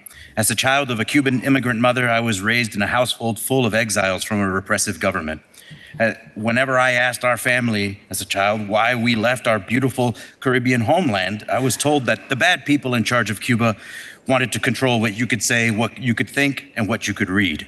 As proof, I have a Cuban cousin who spent the night in jail just for listening to an Eagles concert that was broadcast from a radio station in Key West, Florida. When I learned of the infamous Nazi book burnings, I quickly realized that those who censor books and other media are always on the wrong side of history. I would never have believed that this country, the United States, would be host to the recent assault on intellectual freedom and libraries that we are now witnessing in too many states. I am proud that Vermont, with this bill, will now lead the nation in fighting censorship and protecting our libraries. Our librarians deserve to be allowed to do their jobs without political interference. And our citizens deserve their right to read any books and have access to the media that they choose. I vigorously encourage my fellow members to vote yes on this bill. The question is, shall the House propose to the Senate to amend the bill as recommended by the Committee on Government Operations and Military Affairs? Member from Georgia. Thank you, Madam Speaker.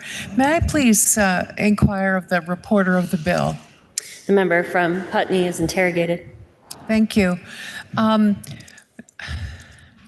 Well, Madam Speaker, I have my own children. I have grandchildren.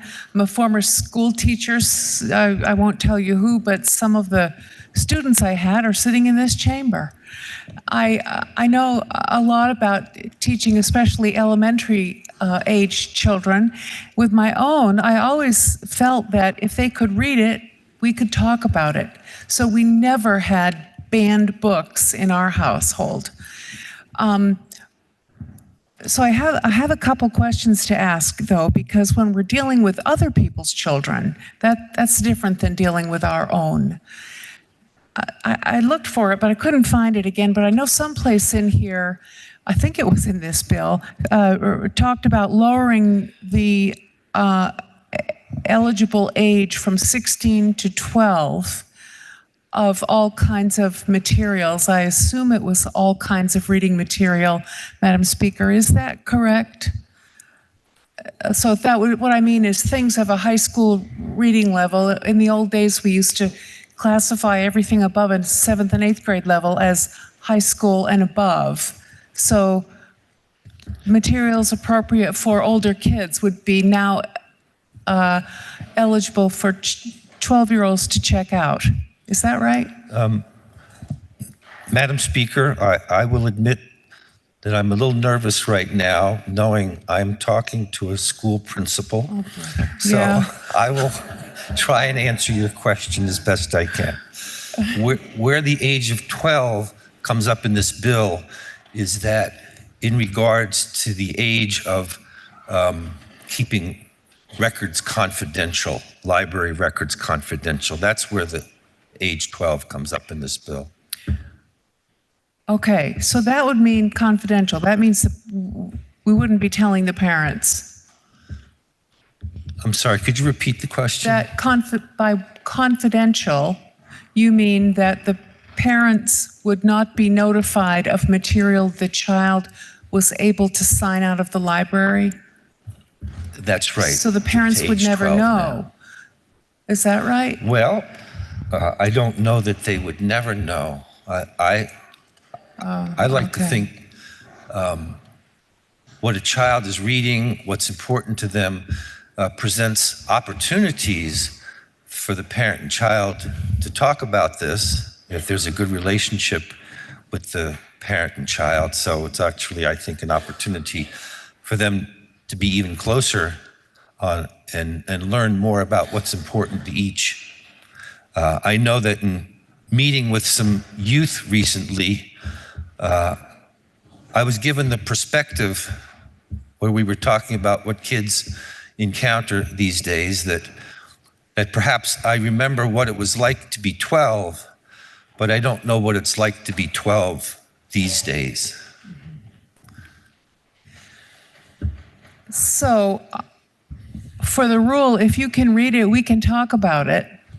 The parent wouldn't have an opportunity to implement that rule because the parent would never know the child is reading whatever. Well, I'm not sure I would use the word never. It could be that the child brings the book home and they have that opportunity.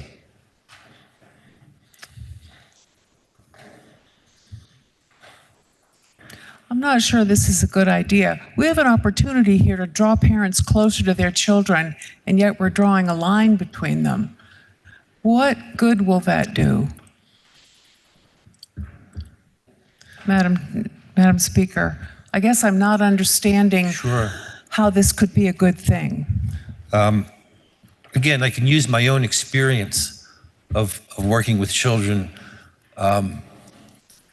where families were not that close because the difficulties the children were experiencing had a lot to do with the families. And I say this from my experience working in child protection, that children might be looking for information that might not be forthcoming in the family. And I can give you an example without giving too much detail. A child, 10 years old, that was in custody. And when I initially met with this child, he was communicating in grunts and growls. And as it turned out, this child was so angry with his family because he was being ostracized and blamed because generations of incest in the family were now being put out into the public. And he was being blamed because he reported this. In this instance, the family was not the place that was going to help this child.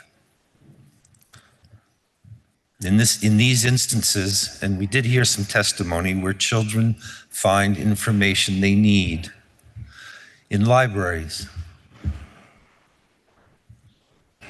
In this family, we were told, this is not your problem, this is our family situation. And most of us would beg to differ with that. Madam Speaker, that of course breaks my heart, and I've seen many situations like that, but it's not every family. In fact, it's only a minority of families. Most parents want what's best for their children and are willing to do anything to make sure it happens. This is a really difficult question we face here. Thank you, Madam Speaker. The question is, shall the House propose to the Senate to amend the bill as recommended by the Committee on Government Operations and Military Affairs? Member from St. Albans City.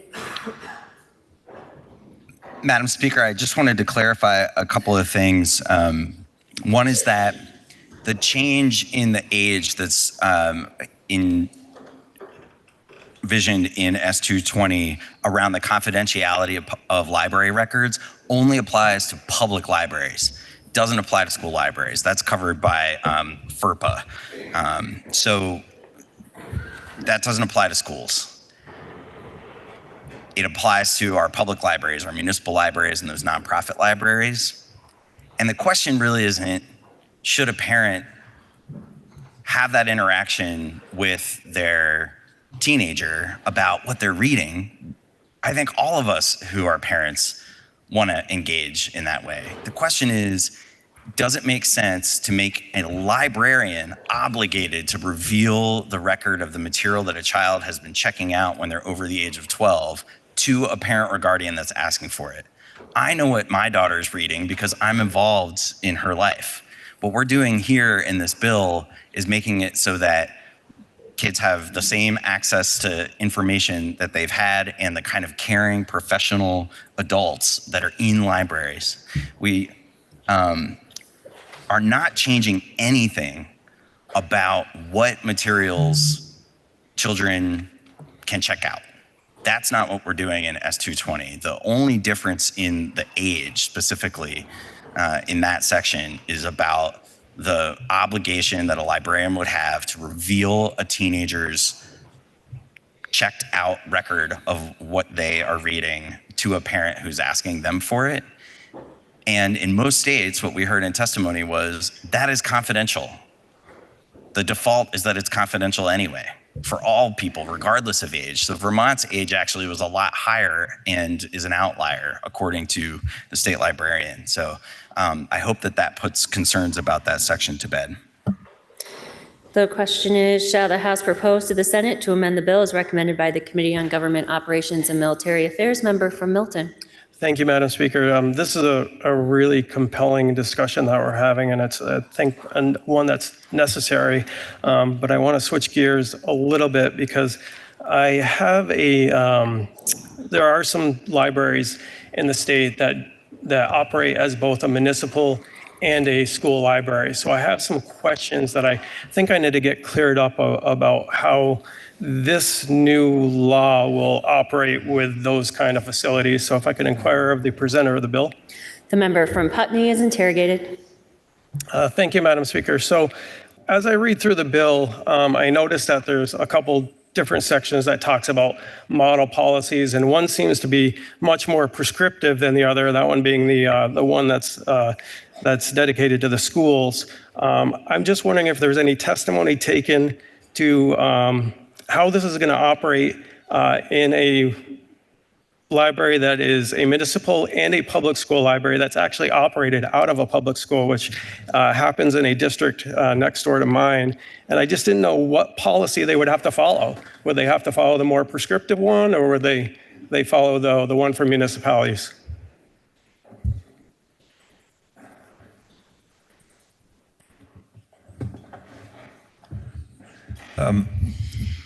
Madam Speaker, we did take testimony in this regard, and I can share that the Education Committee also briefly looked at this bill, and since it is in regard, I believe your question is about a library that's both a municipal and a school library. Is that accurate? Correct, Madam Speaker, yes. Excuse me, Madam Speaker, but what I'd like to do is just take a minute to talk with the chair of the Education Committee. The House will stand at ease for a moment.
Will the House please come to order and members kindly take their seats? Will the House please come to order? Member from Putney. Speaker, the answer is, it depends. It depends upon the governing document for the specific library, and it also depends upon the time of day that the library is being used. And what I mean by that is probably between 9 and 3, the library is primarily used as a school library, and afterwards it would be used as a municipal library.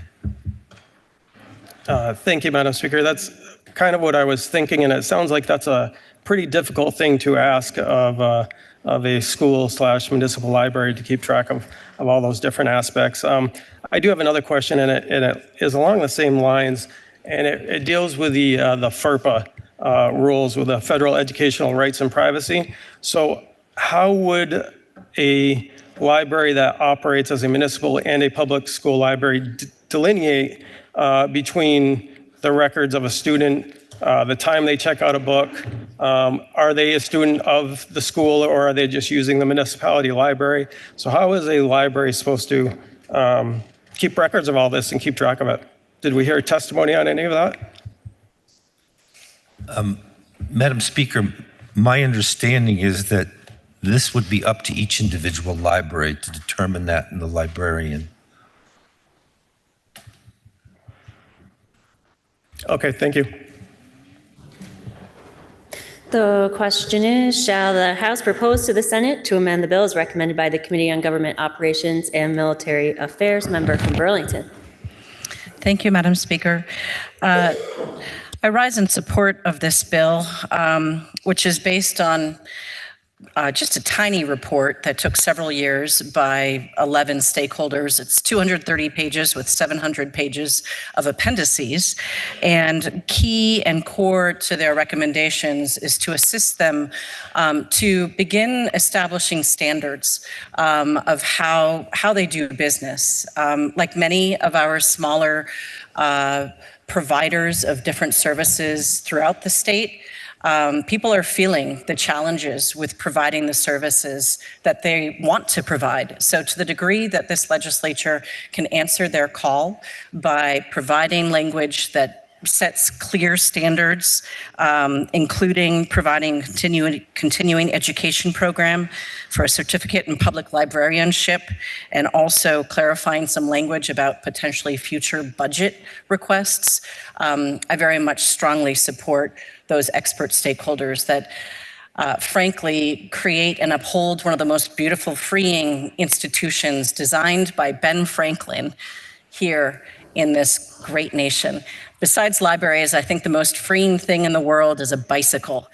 You can, if you can't fly somewhere, if you can't bike somewhere, you can go and get a book. So cheers to the stakeholders and to librarians throughout the state. The question is, shall the House propose to the Senate to amend the bill as recommended by the Committee on Government Operations and Military Affairs? Member from St. Albans Town. Thank you, Madam Speaker. I request that when the vote is taken, it be taken by division. The member from St. Albans Towns requests that the vote be taken by division. Are you ready for the question? Member from Charlotte. Madam Speaker, I rise in full support of this bill. Librarians are the best. They are hopeful, encouraging people who are really dedicated to their craft. And this bill was created by a working group on the status of libraries. It's a 200-page report full of amazing information, but especially these recommendations for protecting teenagers are super important. And I'm fully supportive of the librarians in this bill. Are you ready for the question? Member from Stowe.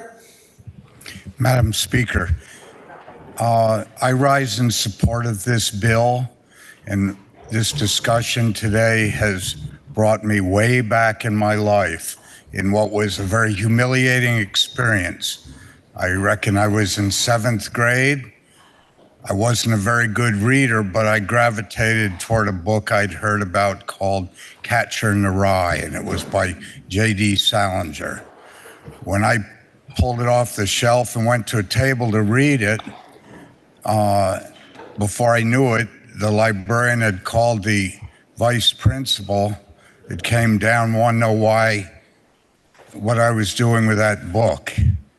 And by the end of the day, everyone in the school knew what I was doing, and they got back to my parents and they said, well, we're thrilled that Jed picked up that book because we'd been talking about it at the dinner table, and I don't think he's read a book since he was born. I learned some strategies to read, and because of that hard work, I've become a lot of the joys that I've gotten about history and literature has come to this day through reading. So I stand in support of some of the testimony I heard from a rep from Westford and a rep from Barnet in urging the body's support of this recommendation. Thank you, Madam Speaker. Are you ready for the question? If member from St. Albans City. Madam Speaker, this bill was so fun to hear testimony on. Some of it was really difficult, but the librarians who came before us, our state librarians, school librarians, the librarians from municipalities, the school association librarians, the Vermont Association of Librarians, these are people who care deeply about knowledge and democracy, small d democracy. And they worked together to make recommendations about how we have materials retention and selection policies that allow our democracies to be places, our libraries to be places where people can come and say, hey, I think that this book or material maybe isn't appropriate. And the libraries across our state are going to be all prepared with a reconsideration policy that will protect them, will protect the freedom of information, will protect the ideas and the identities and all of these protected classes that are listed. in a time when there's so much attack on specific ideologies or specific ways of thinking, librarians guide people to the books that they're ready for and help them find new information and help them find the things that they need in order to be informed citizens. This bill is really important, and I really hope that the members of the body will join me in voting yes. The question is, shall the House propose to the Senate to amend the bill as recommended by the Committee on Government Operations and Military Affairs? Are you ready for the question? If so, all those in favor, please rise.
You may be seated. All those opposed, please rise.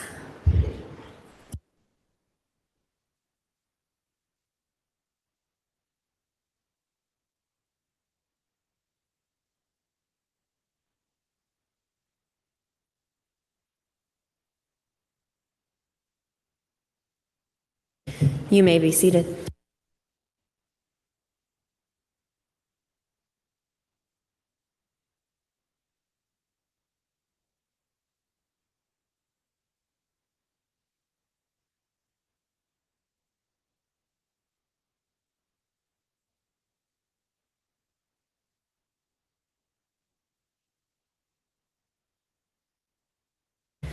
Members, please listen to the results of your vote. Those voting yes, 97. Those voting no, 20. The ayes have it, and you have proposed to the Senate to amend the bill. Now the question is, shall the bill be read a third time?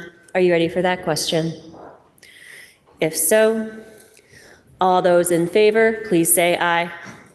Aye. All those opposed, please say nay. Nay. The ayes appear to have it. The ayes do have it, and third reading is ordered. Members, we're going to now take up Senate Bill 192, and then after this bill, I'll be asking for postponements on the remainder of the bills on the calendar. So we'll now turn to Senate Bill 192, which is an act relating to forensic facility admissions criteria and processes. The bill was referred to the Committee on Human Services, which recommends that the House propose to the Senate to amend the bill as printed in today's calendar. The member from Northfield will speak for the committee. The bill was then committed to the Committee on Health Care, which recommends that the report of the Committee on Human Services be amended as printed in today's calendar. The member from Winooski, Representative Rebecca, will speak for that committee. The bill was then committed to the Committee on Judiciary, which recommends that the bill ought to pass in concurrence with the proposal of amendment by the Committee on Human Services when amended as recommended by the Committee on Health Care, and then when further amended as printed in today's calendar. The member from Essex Junction, Representative Dolan, will speak for that committee. Please listen to the second reading of the bill. S-192, an act relating to forensic facility admissions criteria and processes. Member from Northfield. Thank you, Madam Speaker. Just by hearing the walkthrough of the different reports, it might give people an idea that It was important to get a big picture to follow this bill. It begins on page 5295 of today's calendar. But this bill was fundamentally split into two segments, if you will, two different policy committees, because the bill addresses two very small subgroups of individuals, all of them individuals that as a state we believe to be a risk to others because of a mental or intellectual disability that led to arrests on a charge of a violent crime. There are those with intellectual disabilities who can be placed under the custody of the Department of Aging and Independent Living. That comes under the House Human Services Committee jurisdiction.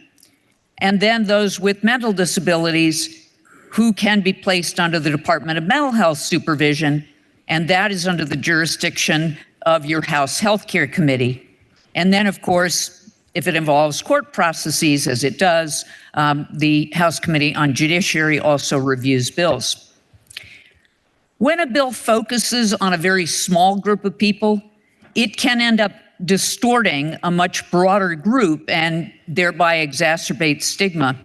So it's really important to have a sense of a scope of who we're talking about, a very tiny percentage of those with mental conditions or intellectual disabilities who have been charged with a violent crime. Today, there are about 30 individuals in the custody of the Department of Aging and Independent Living in highly supervised care because they were charged with a serious crime. But that doesn't mean that there are 30 individuals annually who come into this category, because the underlying intellectual disability is a lifelong disability. So although safety risks can be treated and often resolved, they are usually in very long-term supervised care without much turnover in that group. For a sense of scope regarding mental conditions, ones that are severe enough to require hospitalization, the most recently posted Department of Mental Health can give you a sense of that scope. 668 people admitted to the hospital who were seeking help, maybe referred by their doctor, never involved or certainly not in the custody of the Department of Mental Health. 120 were admitted initially under Department of Mental Health custody for their own safety or because they did not believe they needed that level of care. But out of all of those, we only had 7 additional individuals who were referred for a criminal court evaluation. That's less than 1% under the label we would call forensic. But even fewer than that are actually covered under this bill, because that number includes nonviolent crimes and includes people who eventually were found competent and didn't end up in a criminal court commitment, which is what this bill is about.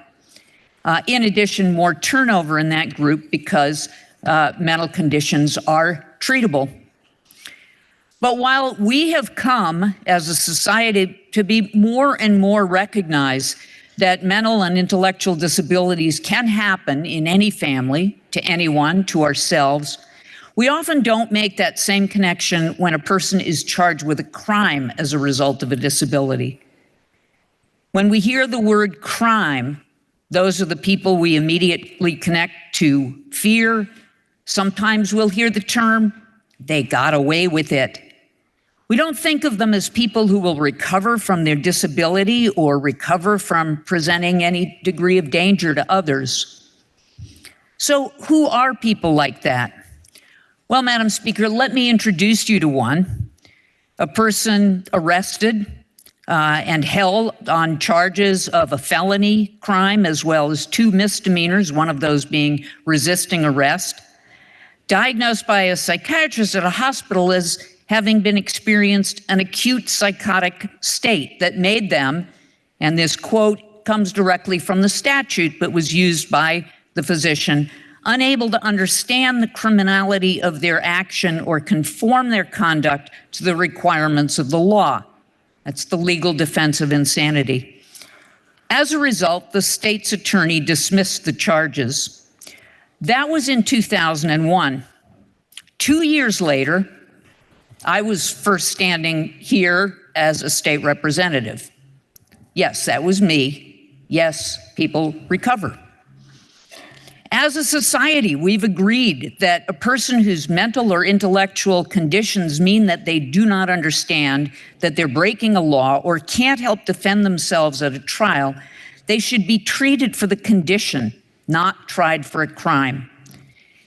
Therefore, it's addressed clinically for the condition and for its severity, not based on whether a crime was committed or not. Whether the disability is caused by a mental condition or an intellectual disability, the question this bill asks is the same. When a person has been charged with a violent crime but is not competent to stand trial or has been found to be insane and therefore don't belong in prison, most often never even ever convicted, but also don't need to be at the level of care of a hospital. That's a secure setting, but not necessarily the level of treatment needed. And many of those individuals are held in a hospital now, even though that's not an appropriate setting. Yet, they do still need treatment, and the symptoms of their disability still include a risk of violence that is too great for being in unsupervised care. So how and where do we safely provide that care? This bill came to us proposing that there would be no difference between the type of disability.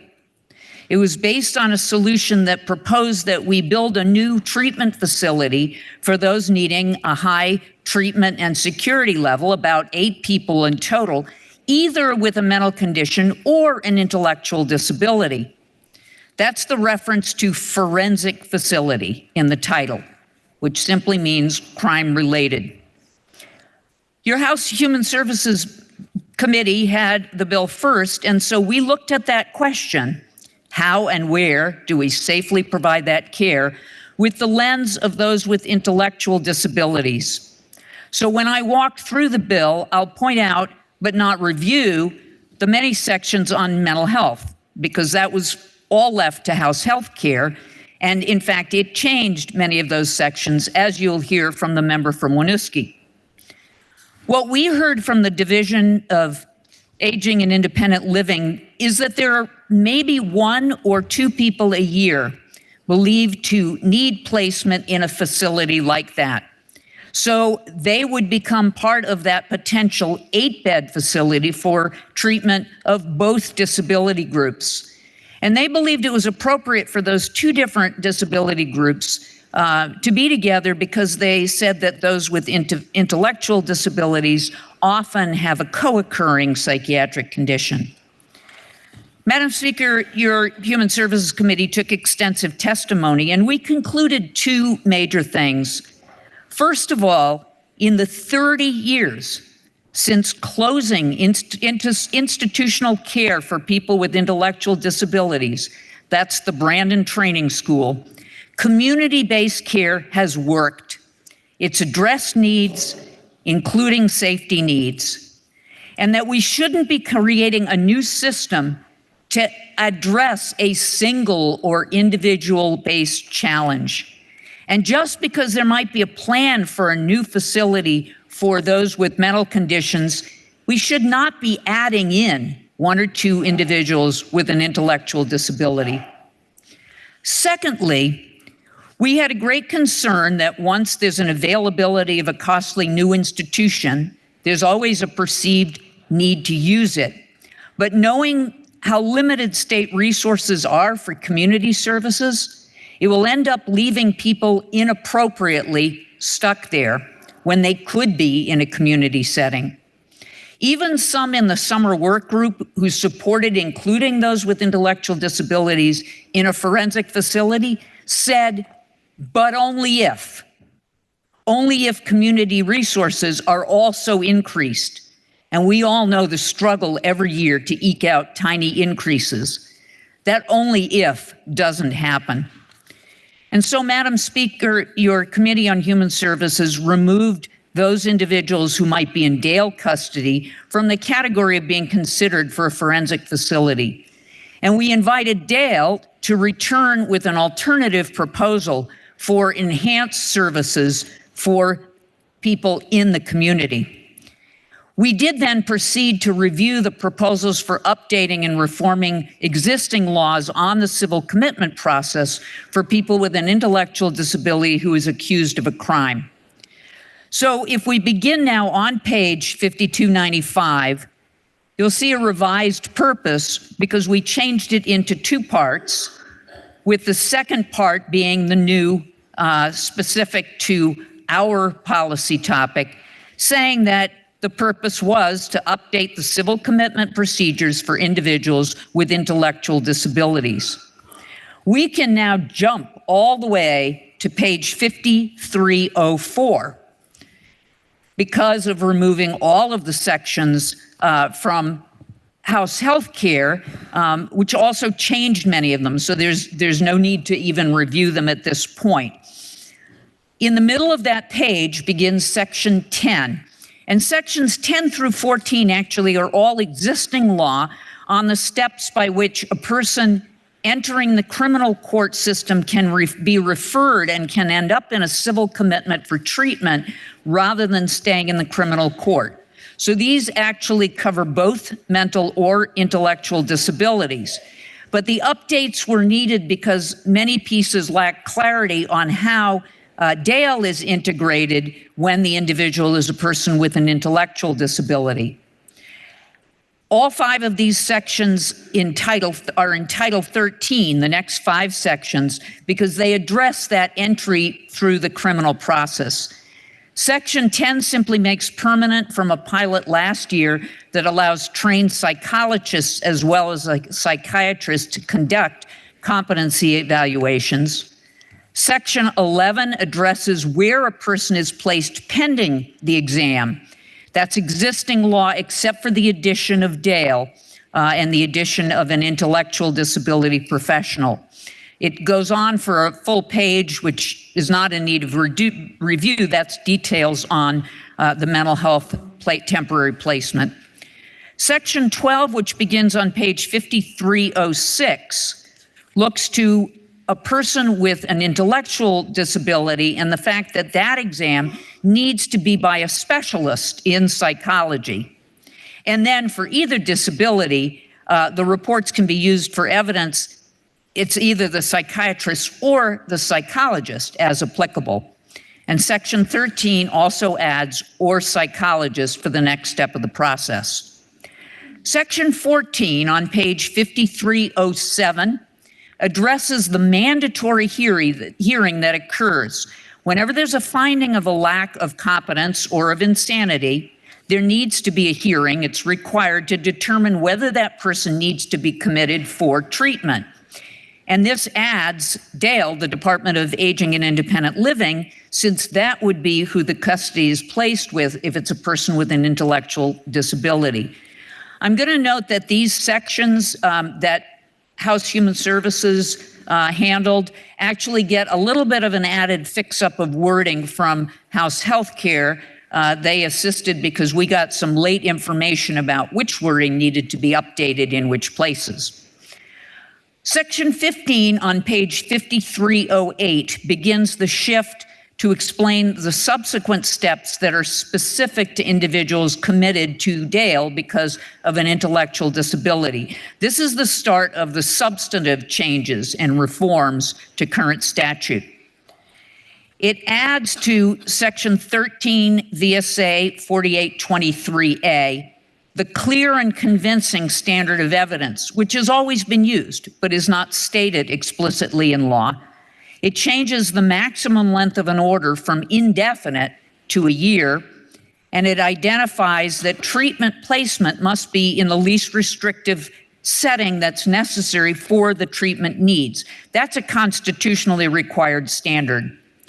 The 1-year limit means that an order has to be renewed yearly if it is needed on a continuing basis, rather than lingering without review. Section C regarding discharge is simply moved as part of the reorganization. And Section 16 begins the updating of Title 18 regarding commitments to Dale. This moves from Title 13, our criminal law, to Title 18, healthcare, because once the need for commitment to Dale is determined by a court where the criminal charges had been brought, the commitment itself is a civil status. So on the bottom of page 5308, you'll see the start of the definitions. Because they are required to be alphabetical, when you turn to the next page, what we need to look at is actually a little bit backwards. The definition of a person in need of continued custody, care, and rehabilitation comes before the definition of what it is to be a person in need of custody, care, and rehabilitation. So going to that page, 5309, we need to look at definition number 4 before looking at 3. Being in need of care, custody, and rehabilitation, definition 4, is what lays out the criteria for when a person can be committed. We reorganized this, but we did not change this from current law. There are 3 pieces required. It means a person has an intellectual disability, which means significant sub-average intellectual functioning together with deficits in adaptive behaviors evidenced in the developmental years before age 18. It lists the specific criminal charges for which a person can be committed, and it lists the fact that Dale is able to provide the needed care. The charges under B, which reference either inflicting or attempting serious bodily injury to another or sexual conduct with a child, are the exact same as current law, but they're underlined because they've been moved into the definition itself rather than listed as a separate definition for what danger of harm means. So going backwards now to definition number 3, we see the definition for continued, for when somebody needs continued custody, care, and rehabilitation, because they've already been committed, but that first order is expiring. Dale needs to now seek continued treatment beyond that initial year, and that requires either one of 2 conditions. First, under B(i), if the person repeated one of those crimes since the previous commitment, or under B(ii), has shown behavior that indicates that without continuing treatment by Dale, they demonstrate a substantial likelihood of resulting in harm to others. This new language that continues through the process parts about need for continued custody all relate to the change to limiting orders to 1 year at a time rather than indefinitely. So there's a required new showing that the person still needs custody and care. Otherwise, they ought to be discharged. So on page 5310, you'll first see 4 sections of law that are deleted. Those are actually remnants of old laws that already had been deleted. In other words, they have cross-references to statutes that do not actually even exist anymore. But about 2/3 down, you'll see section 8844 that adds that new category of continued custody to existing law on what the legal significance is of having been civilly committed. Title 18, section 8845 then sets the new judicial process for a continuation of custody. It strikes prior language regarding discharge processes, and then beginning on the next page, page 5311, A1 sets out what the petition process is for the commissioner. A2 allows the existing order to stay in place if a new petition is pending. Section B requires the hearing to be held within 14 days. And C sets out those same court standards, the legal standards, as for the initial commitment, that it's clear and convincing evidence, that it's for 1 year, and it must be the least restrictive environment needed to treat that condition. But it also requires the court, in making its determination, to consider the degree to which the person engaged in and complied with treatment. On page 5312, you'll see section 8846, which allows the person to seek judicial review of their need for commitment, but not until at least 90 days after the initial commitment and no more than every 6 months. Section 8847 sets out the requirements for a discharge. The first one, A1, is, of course, if the court did not grant the initial custody order or a continuation petition. The second is if the commissioner finds that there's no longer a need for custody. And B establishes that there can be a conditional discharge if appropriate. Beginning at the bottom of page 5312, you'll see part C, subsection C, which creates a notice requirement, the same one that we created several years ago for individuals in Department of Mental Health custody, which indicates that 10 days before any of those types of discharge, or if a person has eloped and is believed to either be lost or be a danger to others, the state's attorney from the original court of jurisdiction has to be notified. And you'll see under number 2 at the top of page 5313, the state's attorney must then provide the notice to a victim of the crime that the person had been charged with. Then under section D, if the person is discharged, the original criminal court division still has jurisdiction. So if there was no bail set or conditions of release or bail, those go into effect, including possibly being committed to the Department of Corrections if that was the original conditions for the particular charge. And finally, Section 8848 clarifies that the right to counsel applies to any of those potential hearings. That ends the revisions to Chapter 18 regarding commitments for individuals with an intellectual disability.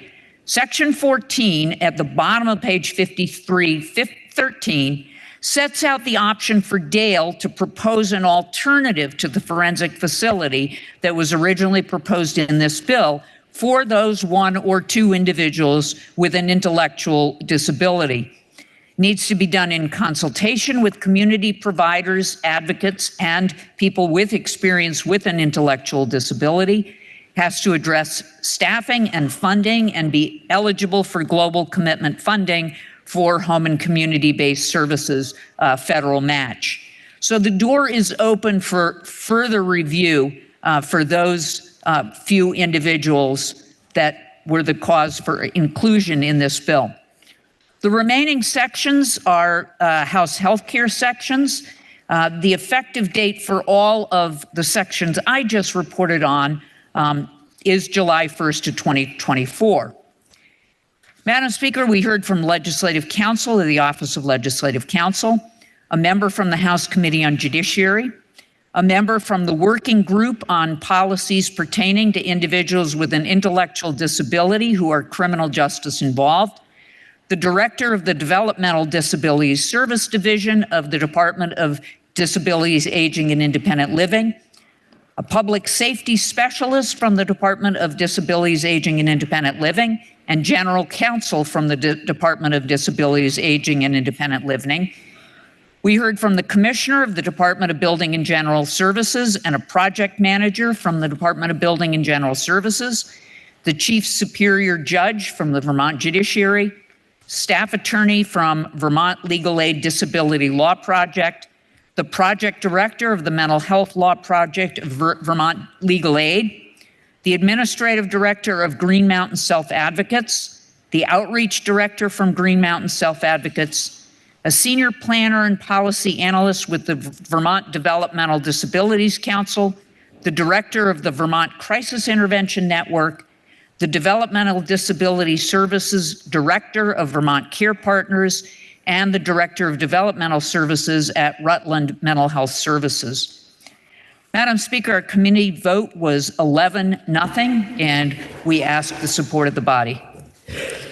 And now speaking for the Committee on Healthcare, member from Winooski. Madam Speaker, your House Committee on Healthcare made a strike-all amendment to the amendment by Human Services.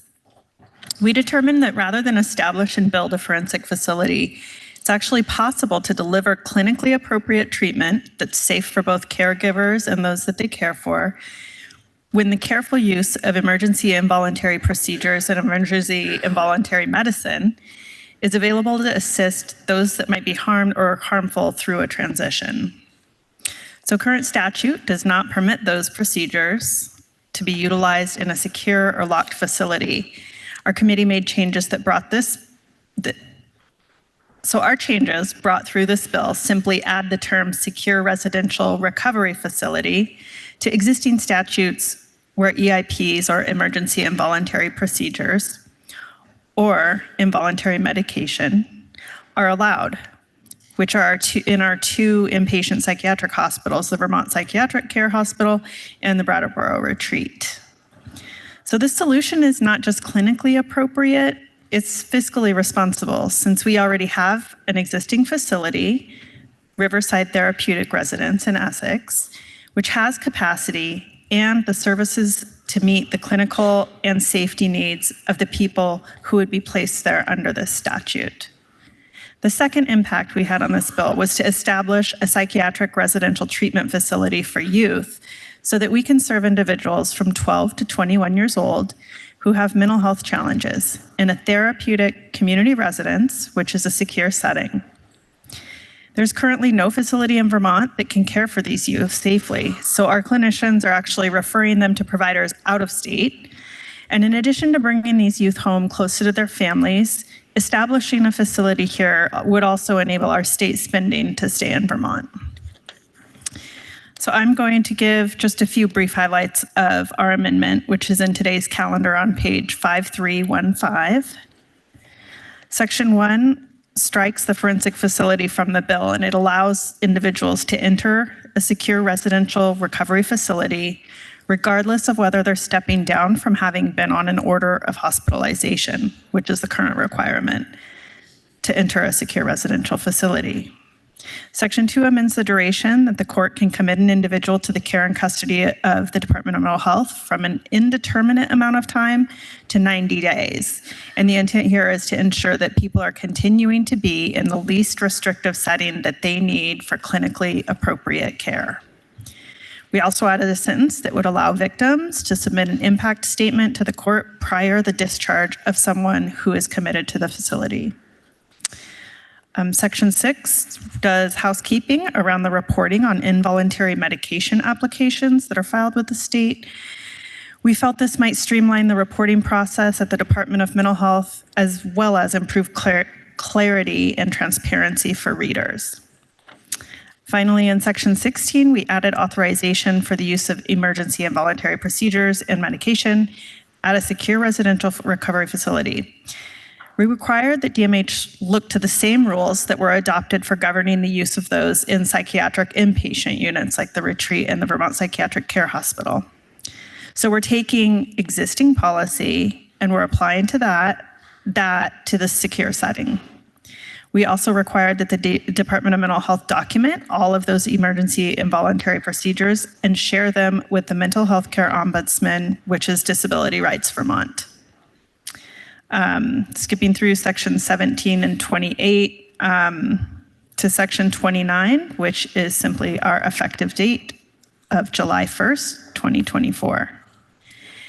Our committee had the following witnesses testify on the bill: Legislative Counsel, from the Office of Legislative Counsel, Commissioner, Department of Mental Health, Director of Policy, Department of Mental Health, General Counsel from the Department of Mental Health, the Government Affairs and Communications Director from Vermont Care Partners, the Executive Director of Northeast Kingdom Human Services, the Project Director of the Mental Health Law Project at Vermont Legal Aid, Chief Superior Judge, and Vice President of Government Relations at VAMHAR, Vermont Association of Hospitals and Health Systems. Committee on Healthcare voted in favor of this amendment, 11-0, and we ask that you vote yes. Member from Northfield. Madam Speaker, the Human Services Committee voted 10-0-1 in support of the report of the Committee on Healthcare. And now speaking for the Committee on Judiciary, member from Essex Junction. House Judiciary reviewed S-192 as passed by House Human Services and House Healthcare and identified a few opportunities for amendment, which I will review. The first instant of amendment creates a new section, Section 17A.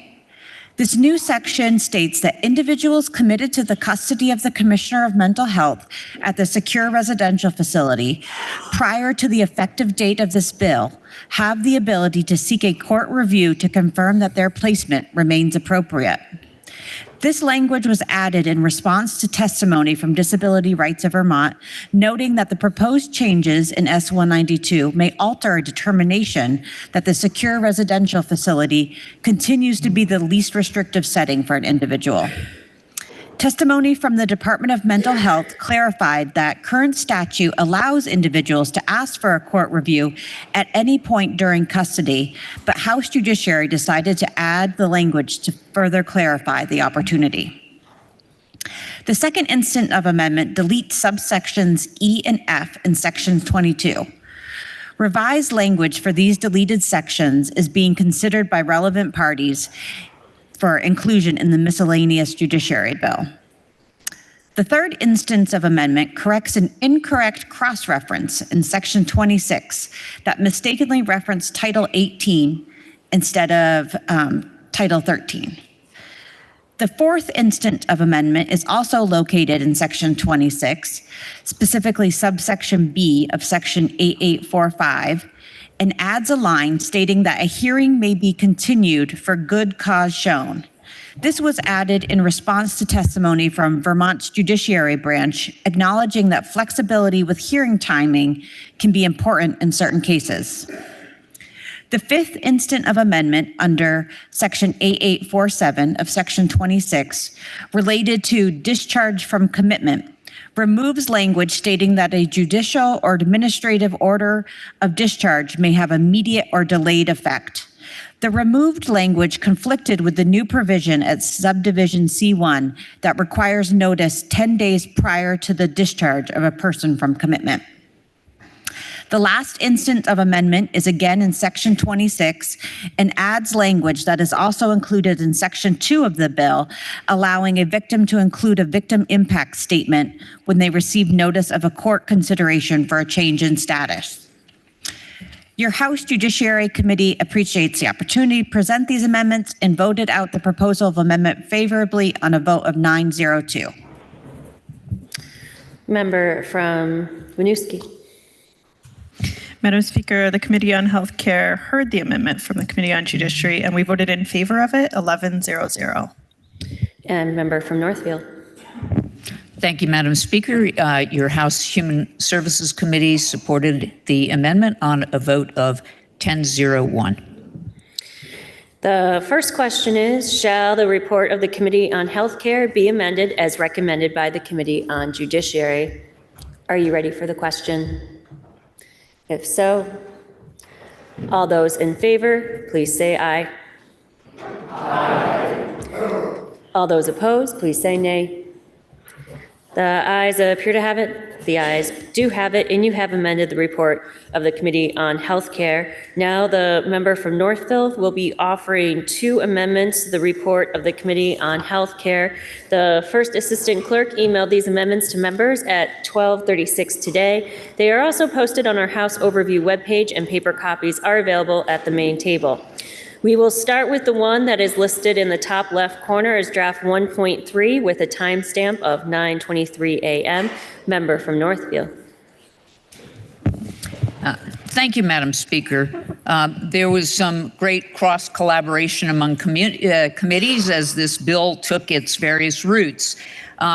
This amendment proposes some revisions to the licensing of the psychiatric residential treatment facility. Members may recall back when we first passed the budget that there was language about having a license for these kinds of facilities, since we've never had one, this particular level of care in Vermont.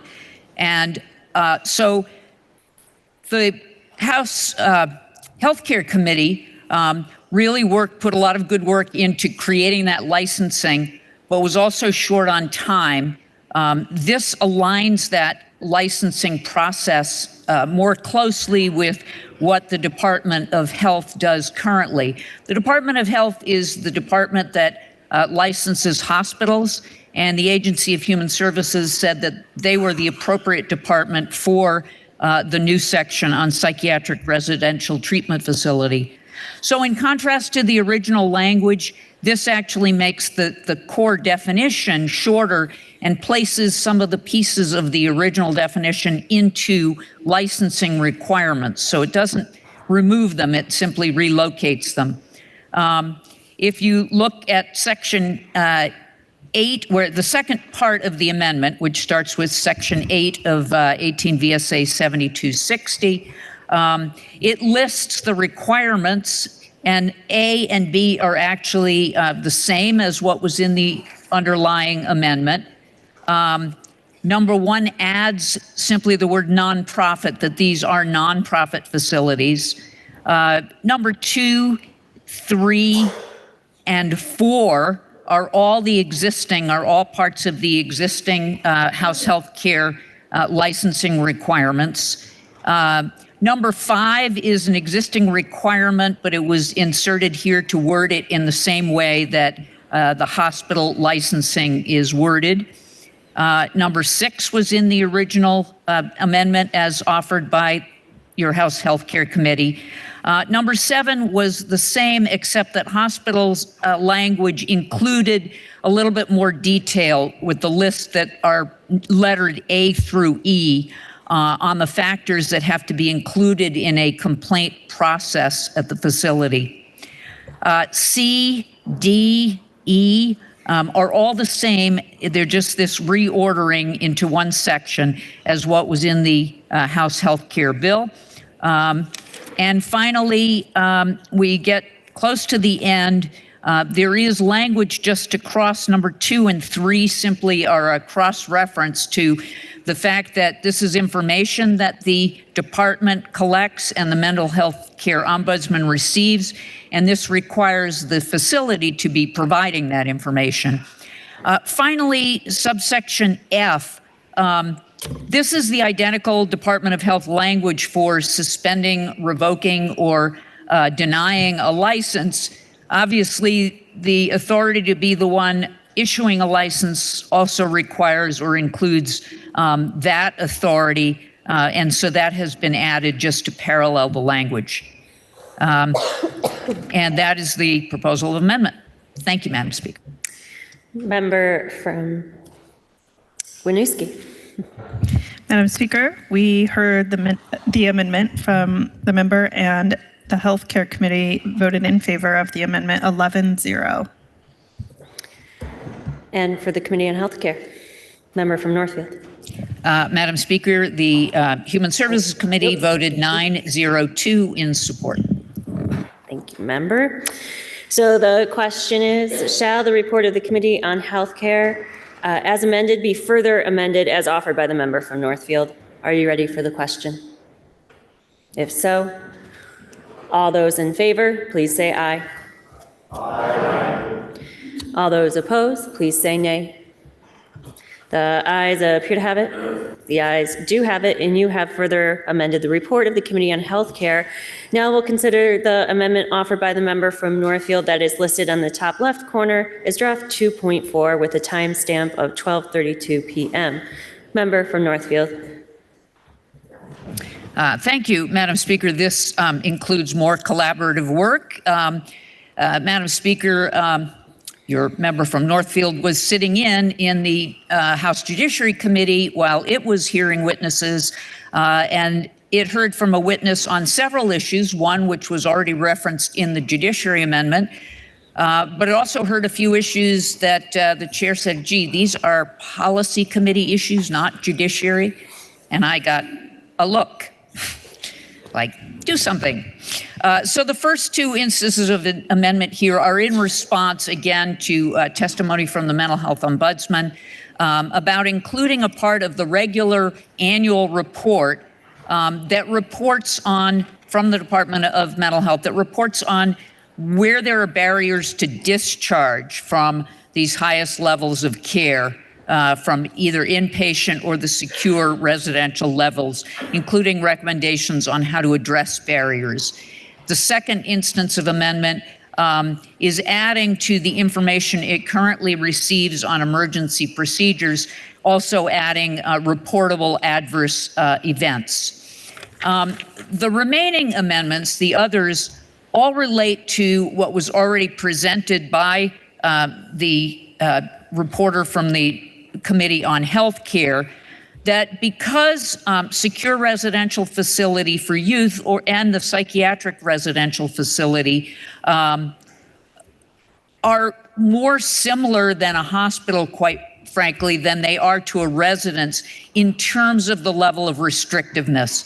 The fact that involuntary emergency procedures can be used, that they're locked facilities. I apologize, Madam Speaker. I skipped number 3 on the parts of amendment.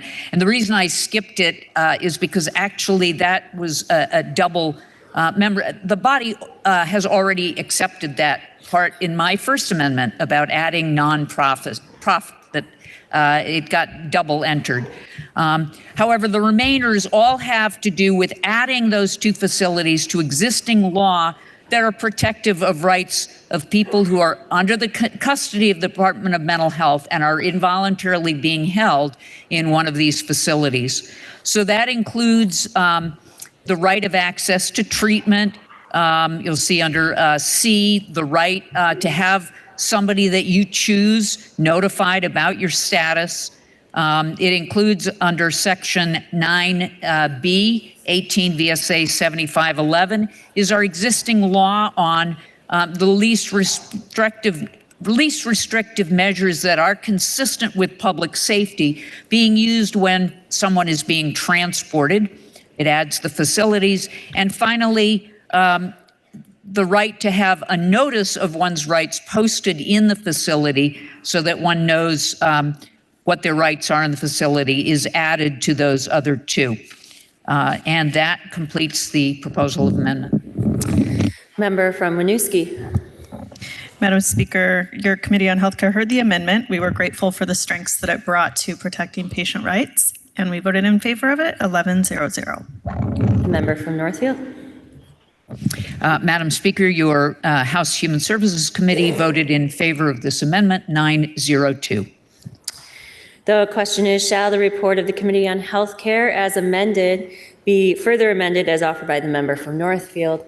Are you ready for the question? If so, all those in favor, please say aye. Aye. All those opposed, please say nay. The ayes appear to have it. The ayes do have it, and you have further amended the report of the Committee on Health Care. Now the question is, shall the report of the Committee on Human Services be amended as recommended by the Committee on Health Care as amended? Are you ready for the question? If so, all those in favor, please say aye. Aye. All those opposed, please say nay. The ayes appear to have it. The ayes do have it, and you have amended the report of the Committee on Human Services.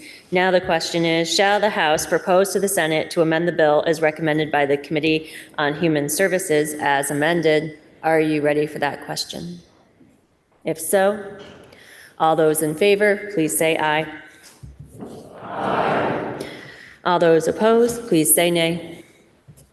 The ayes appear to have it. The ayes do have it, and you have proposed to the Senate to amend the bill. Now the question is, shall the bill be read a 3rd time? Are you ready for that question?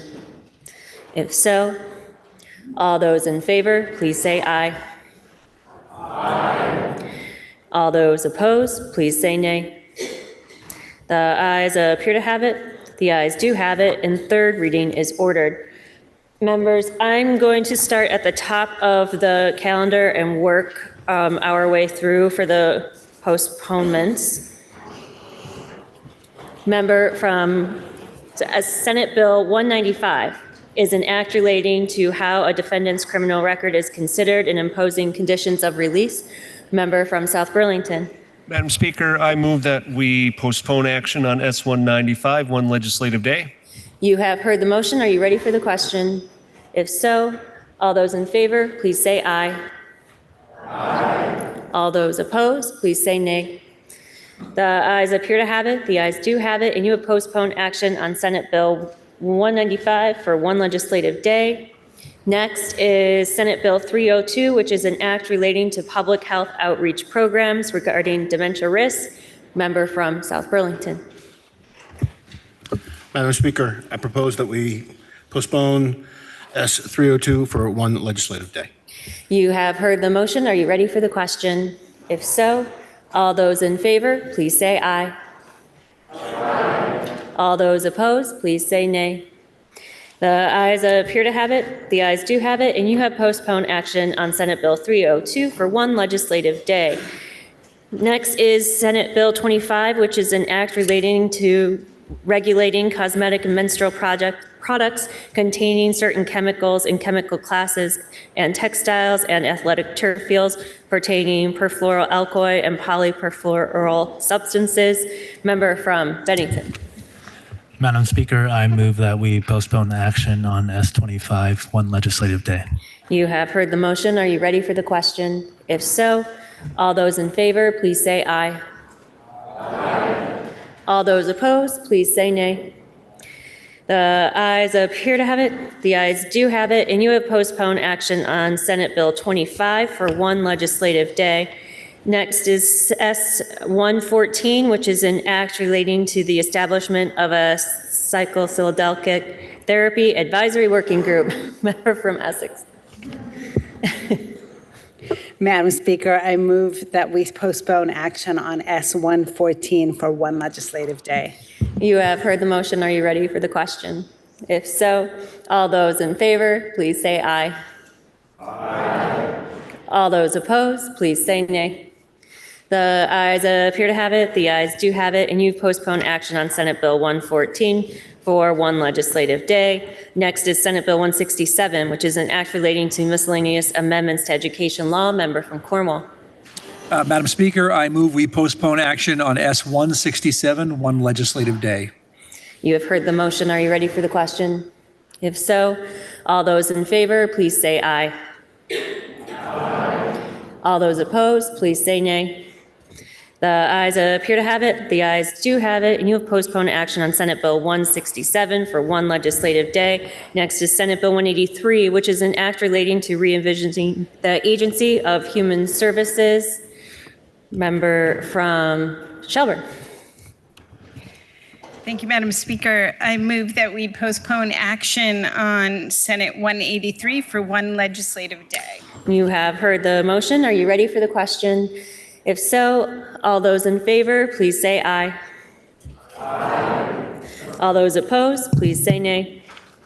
The ayes appear to have it. The ayes do have it, and you have postponed action on Senate Bill 183 for one legislative day. Next is Senate Bill 253, which is an act relating to building energy codes. Member from Burlington.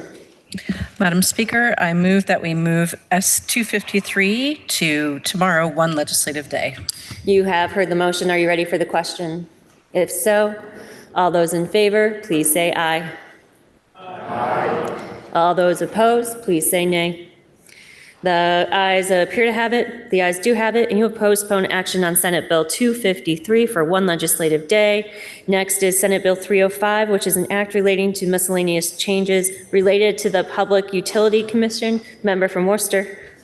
Madam Speaker, I move that we postpone action on S305 for one legislative day. You have heard the motion. Are you ready for the question? If so, all those in favor, please say aye. Aye. All those opposed, please say nay. The ayes appear to have it. The ayes do have it, and you have postponed action on Senate Bill 305 for one legislative day. Next is Senate Bill 159, which is an act relating to County and Regional Governance Study Committee. Member from South Burlington. Madam Speaker, I move that we postpone action on S159 one legislative day. You have heard the motion. Are you ready for the question? If so, all those in favor, please say aye. Aye. All those opposed, please say nay. The ayes appear to have it. The ayes do have it, and you have postponed action on Senate Bill 159 for one legislative day. Next is House Bill 655, qualifying offenses for sealing criminal history records and access to sealed criminal history records. Member from Essex Junction. Madam Speaker, I move we postpone action on H655 one legislative day. You have heard the motion. Are you ready for the question? If so, all those in favor, please say aye. All those opposed, please say nay. The ayes appear to have it. The ayes do have it, and you have postponed action on House Bill 655 for one legislative day. Next is House Bill 687, which is Community Resilience and Biodiversity Protection through Land Use. Member from Randolph. Madam Speaker, I move that we postpone action on H687 one legislative day. You have heard the motion. Are you ready for the question? If so, all those in favor, please say aye. All those opposed, please say nay. The ayes appear to have it. The ayes do have it, and you'll postpone action on House Bill 687 for one legislative day. Point of inquiry, Madam Speaker. Member from Poultney. Did you say that you were going to postpone H72? If you did, I missed it. We did. Okay, thank you. We did that earlier, but thank you for paying close attention. You never know. All right, checking with the clerk. All right, members, that completes the orders of the day. Are there any announcements, member from Northfield? Madam Speaker, it's interesting that the last reference was just about paying close attention. I have a cautionary tale for the body. During this hectic last week, while dual tasking, preparing bills, and all that sort of thing, in terms of reading the calendar, if folks happen to notice, we had Bill S259, which includes the words climate change and recovery in it. And we had Bill S310, which includes the words natural disaster and recovery in it. Madam Speaker, one of them I supported and the other did not. And unfortunately, I confused them when we had a roll call vote. I would like to request leave of the House to change my vote on S259. The member from Northfield requests leave of the House to change her vote on Senate Bill 259. Absent objection, leave is granted. The chair has an announcement. I just want to remind members that the schedule for this week, the floor schedule, is 10 a.m. and then we'll come back at 3 p.m. We may add additional floor times as we get closer to the end of the week around 12 or 12:15. Are there any further announcements? Member, oh, no?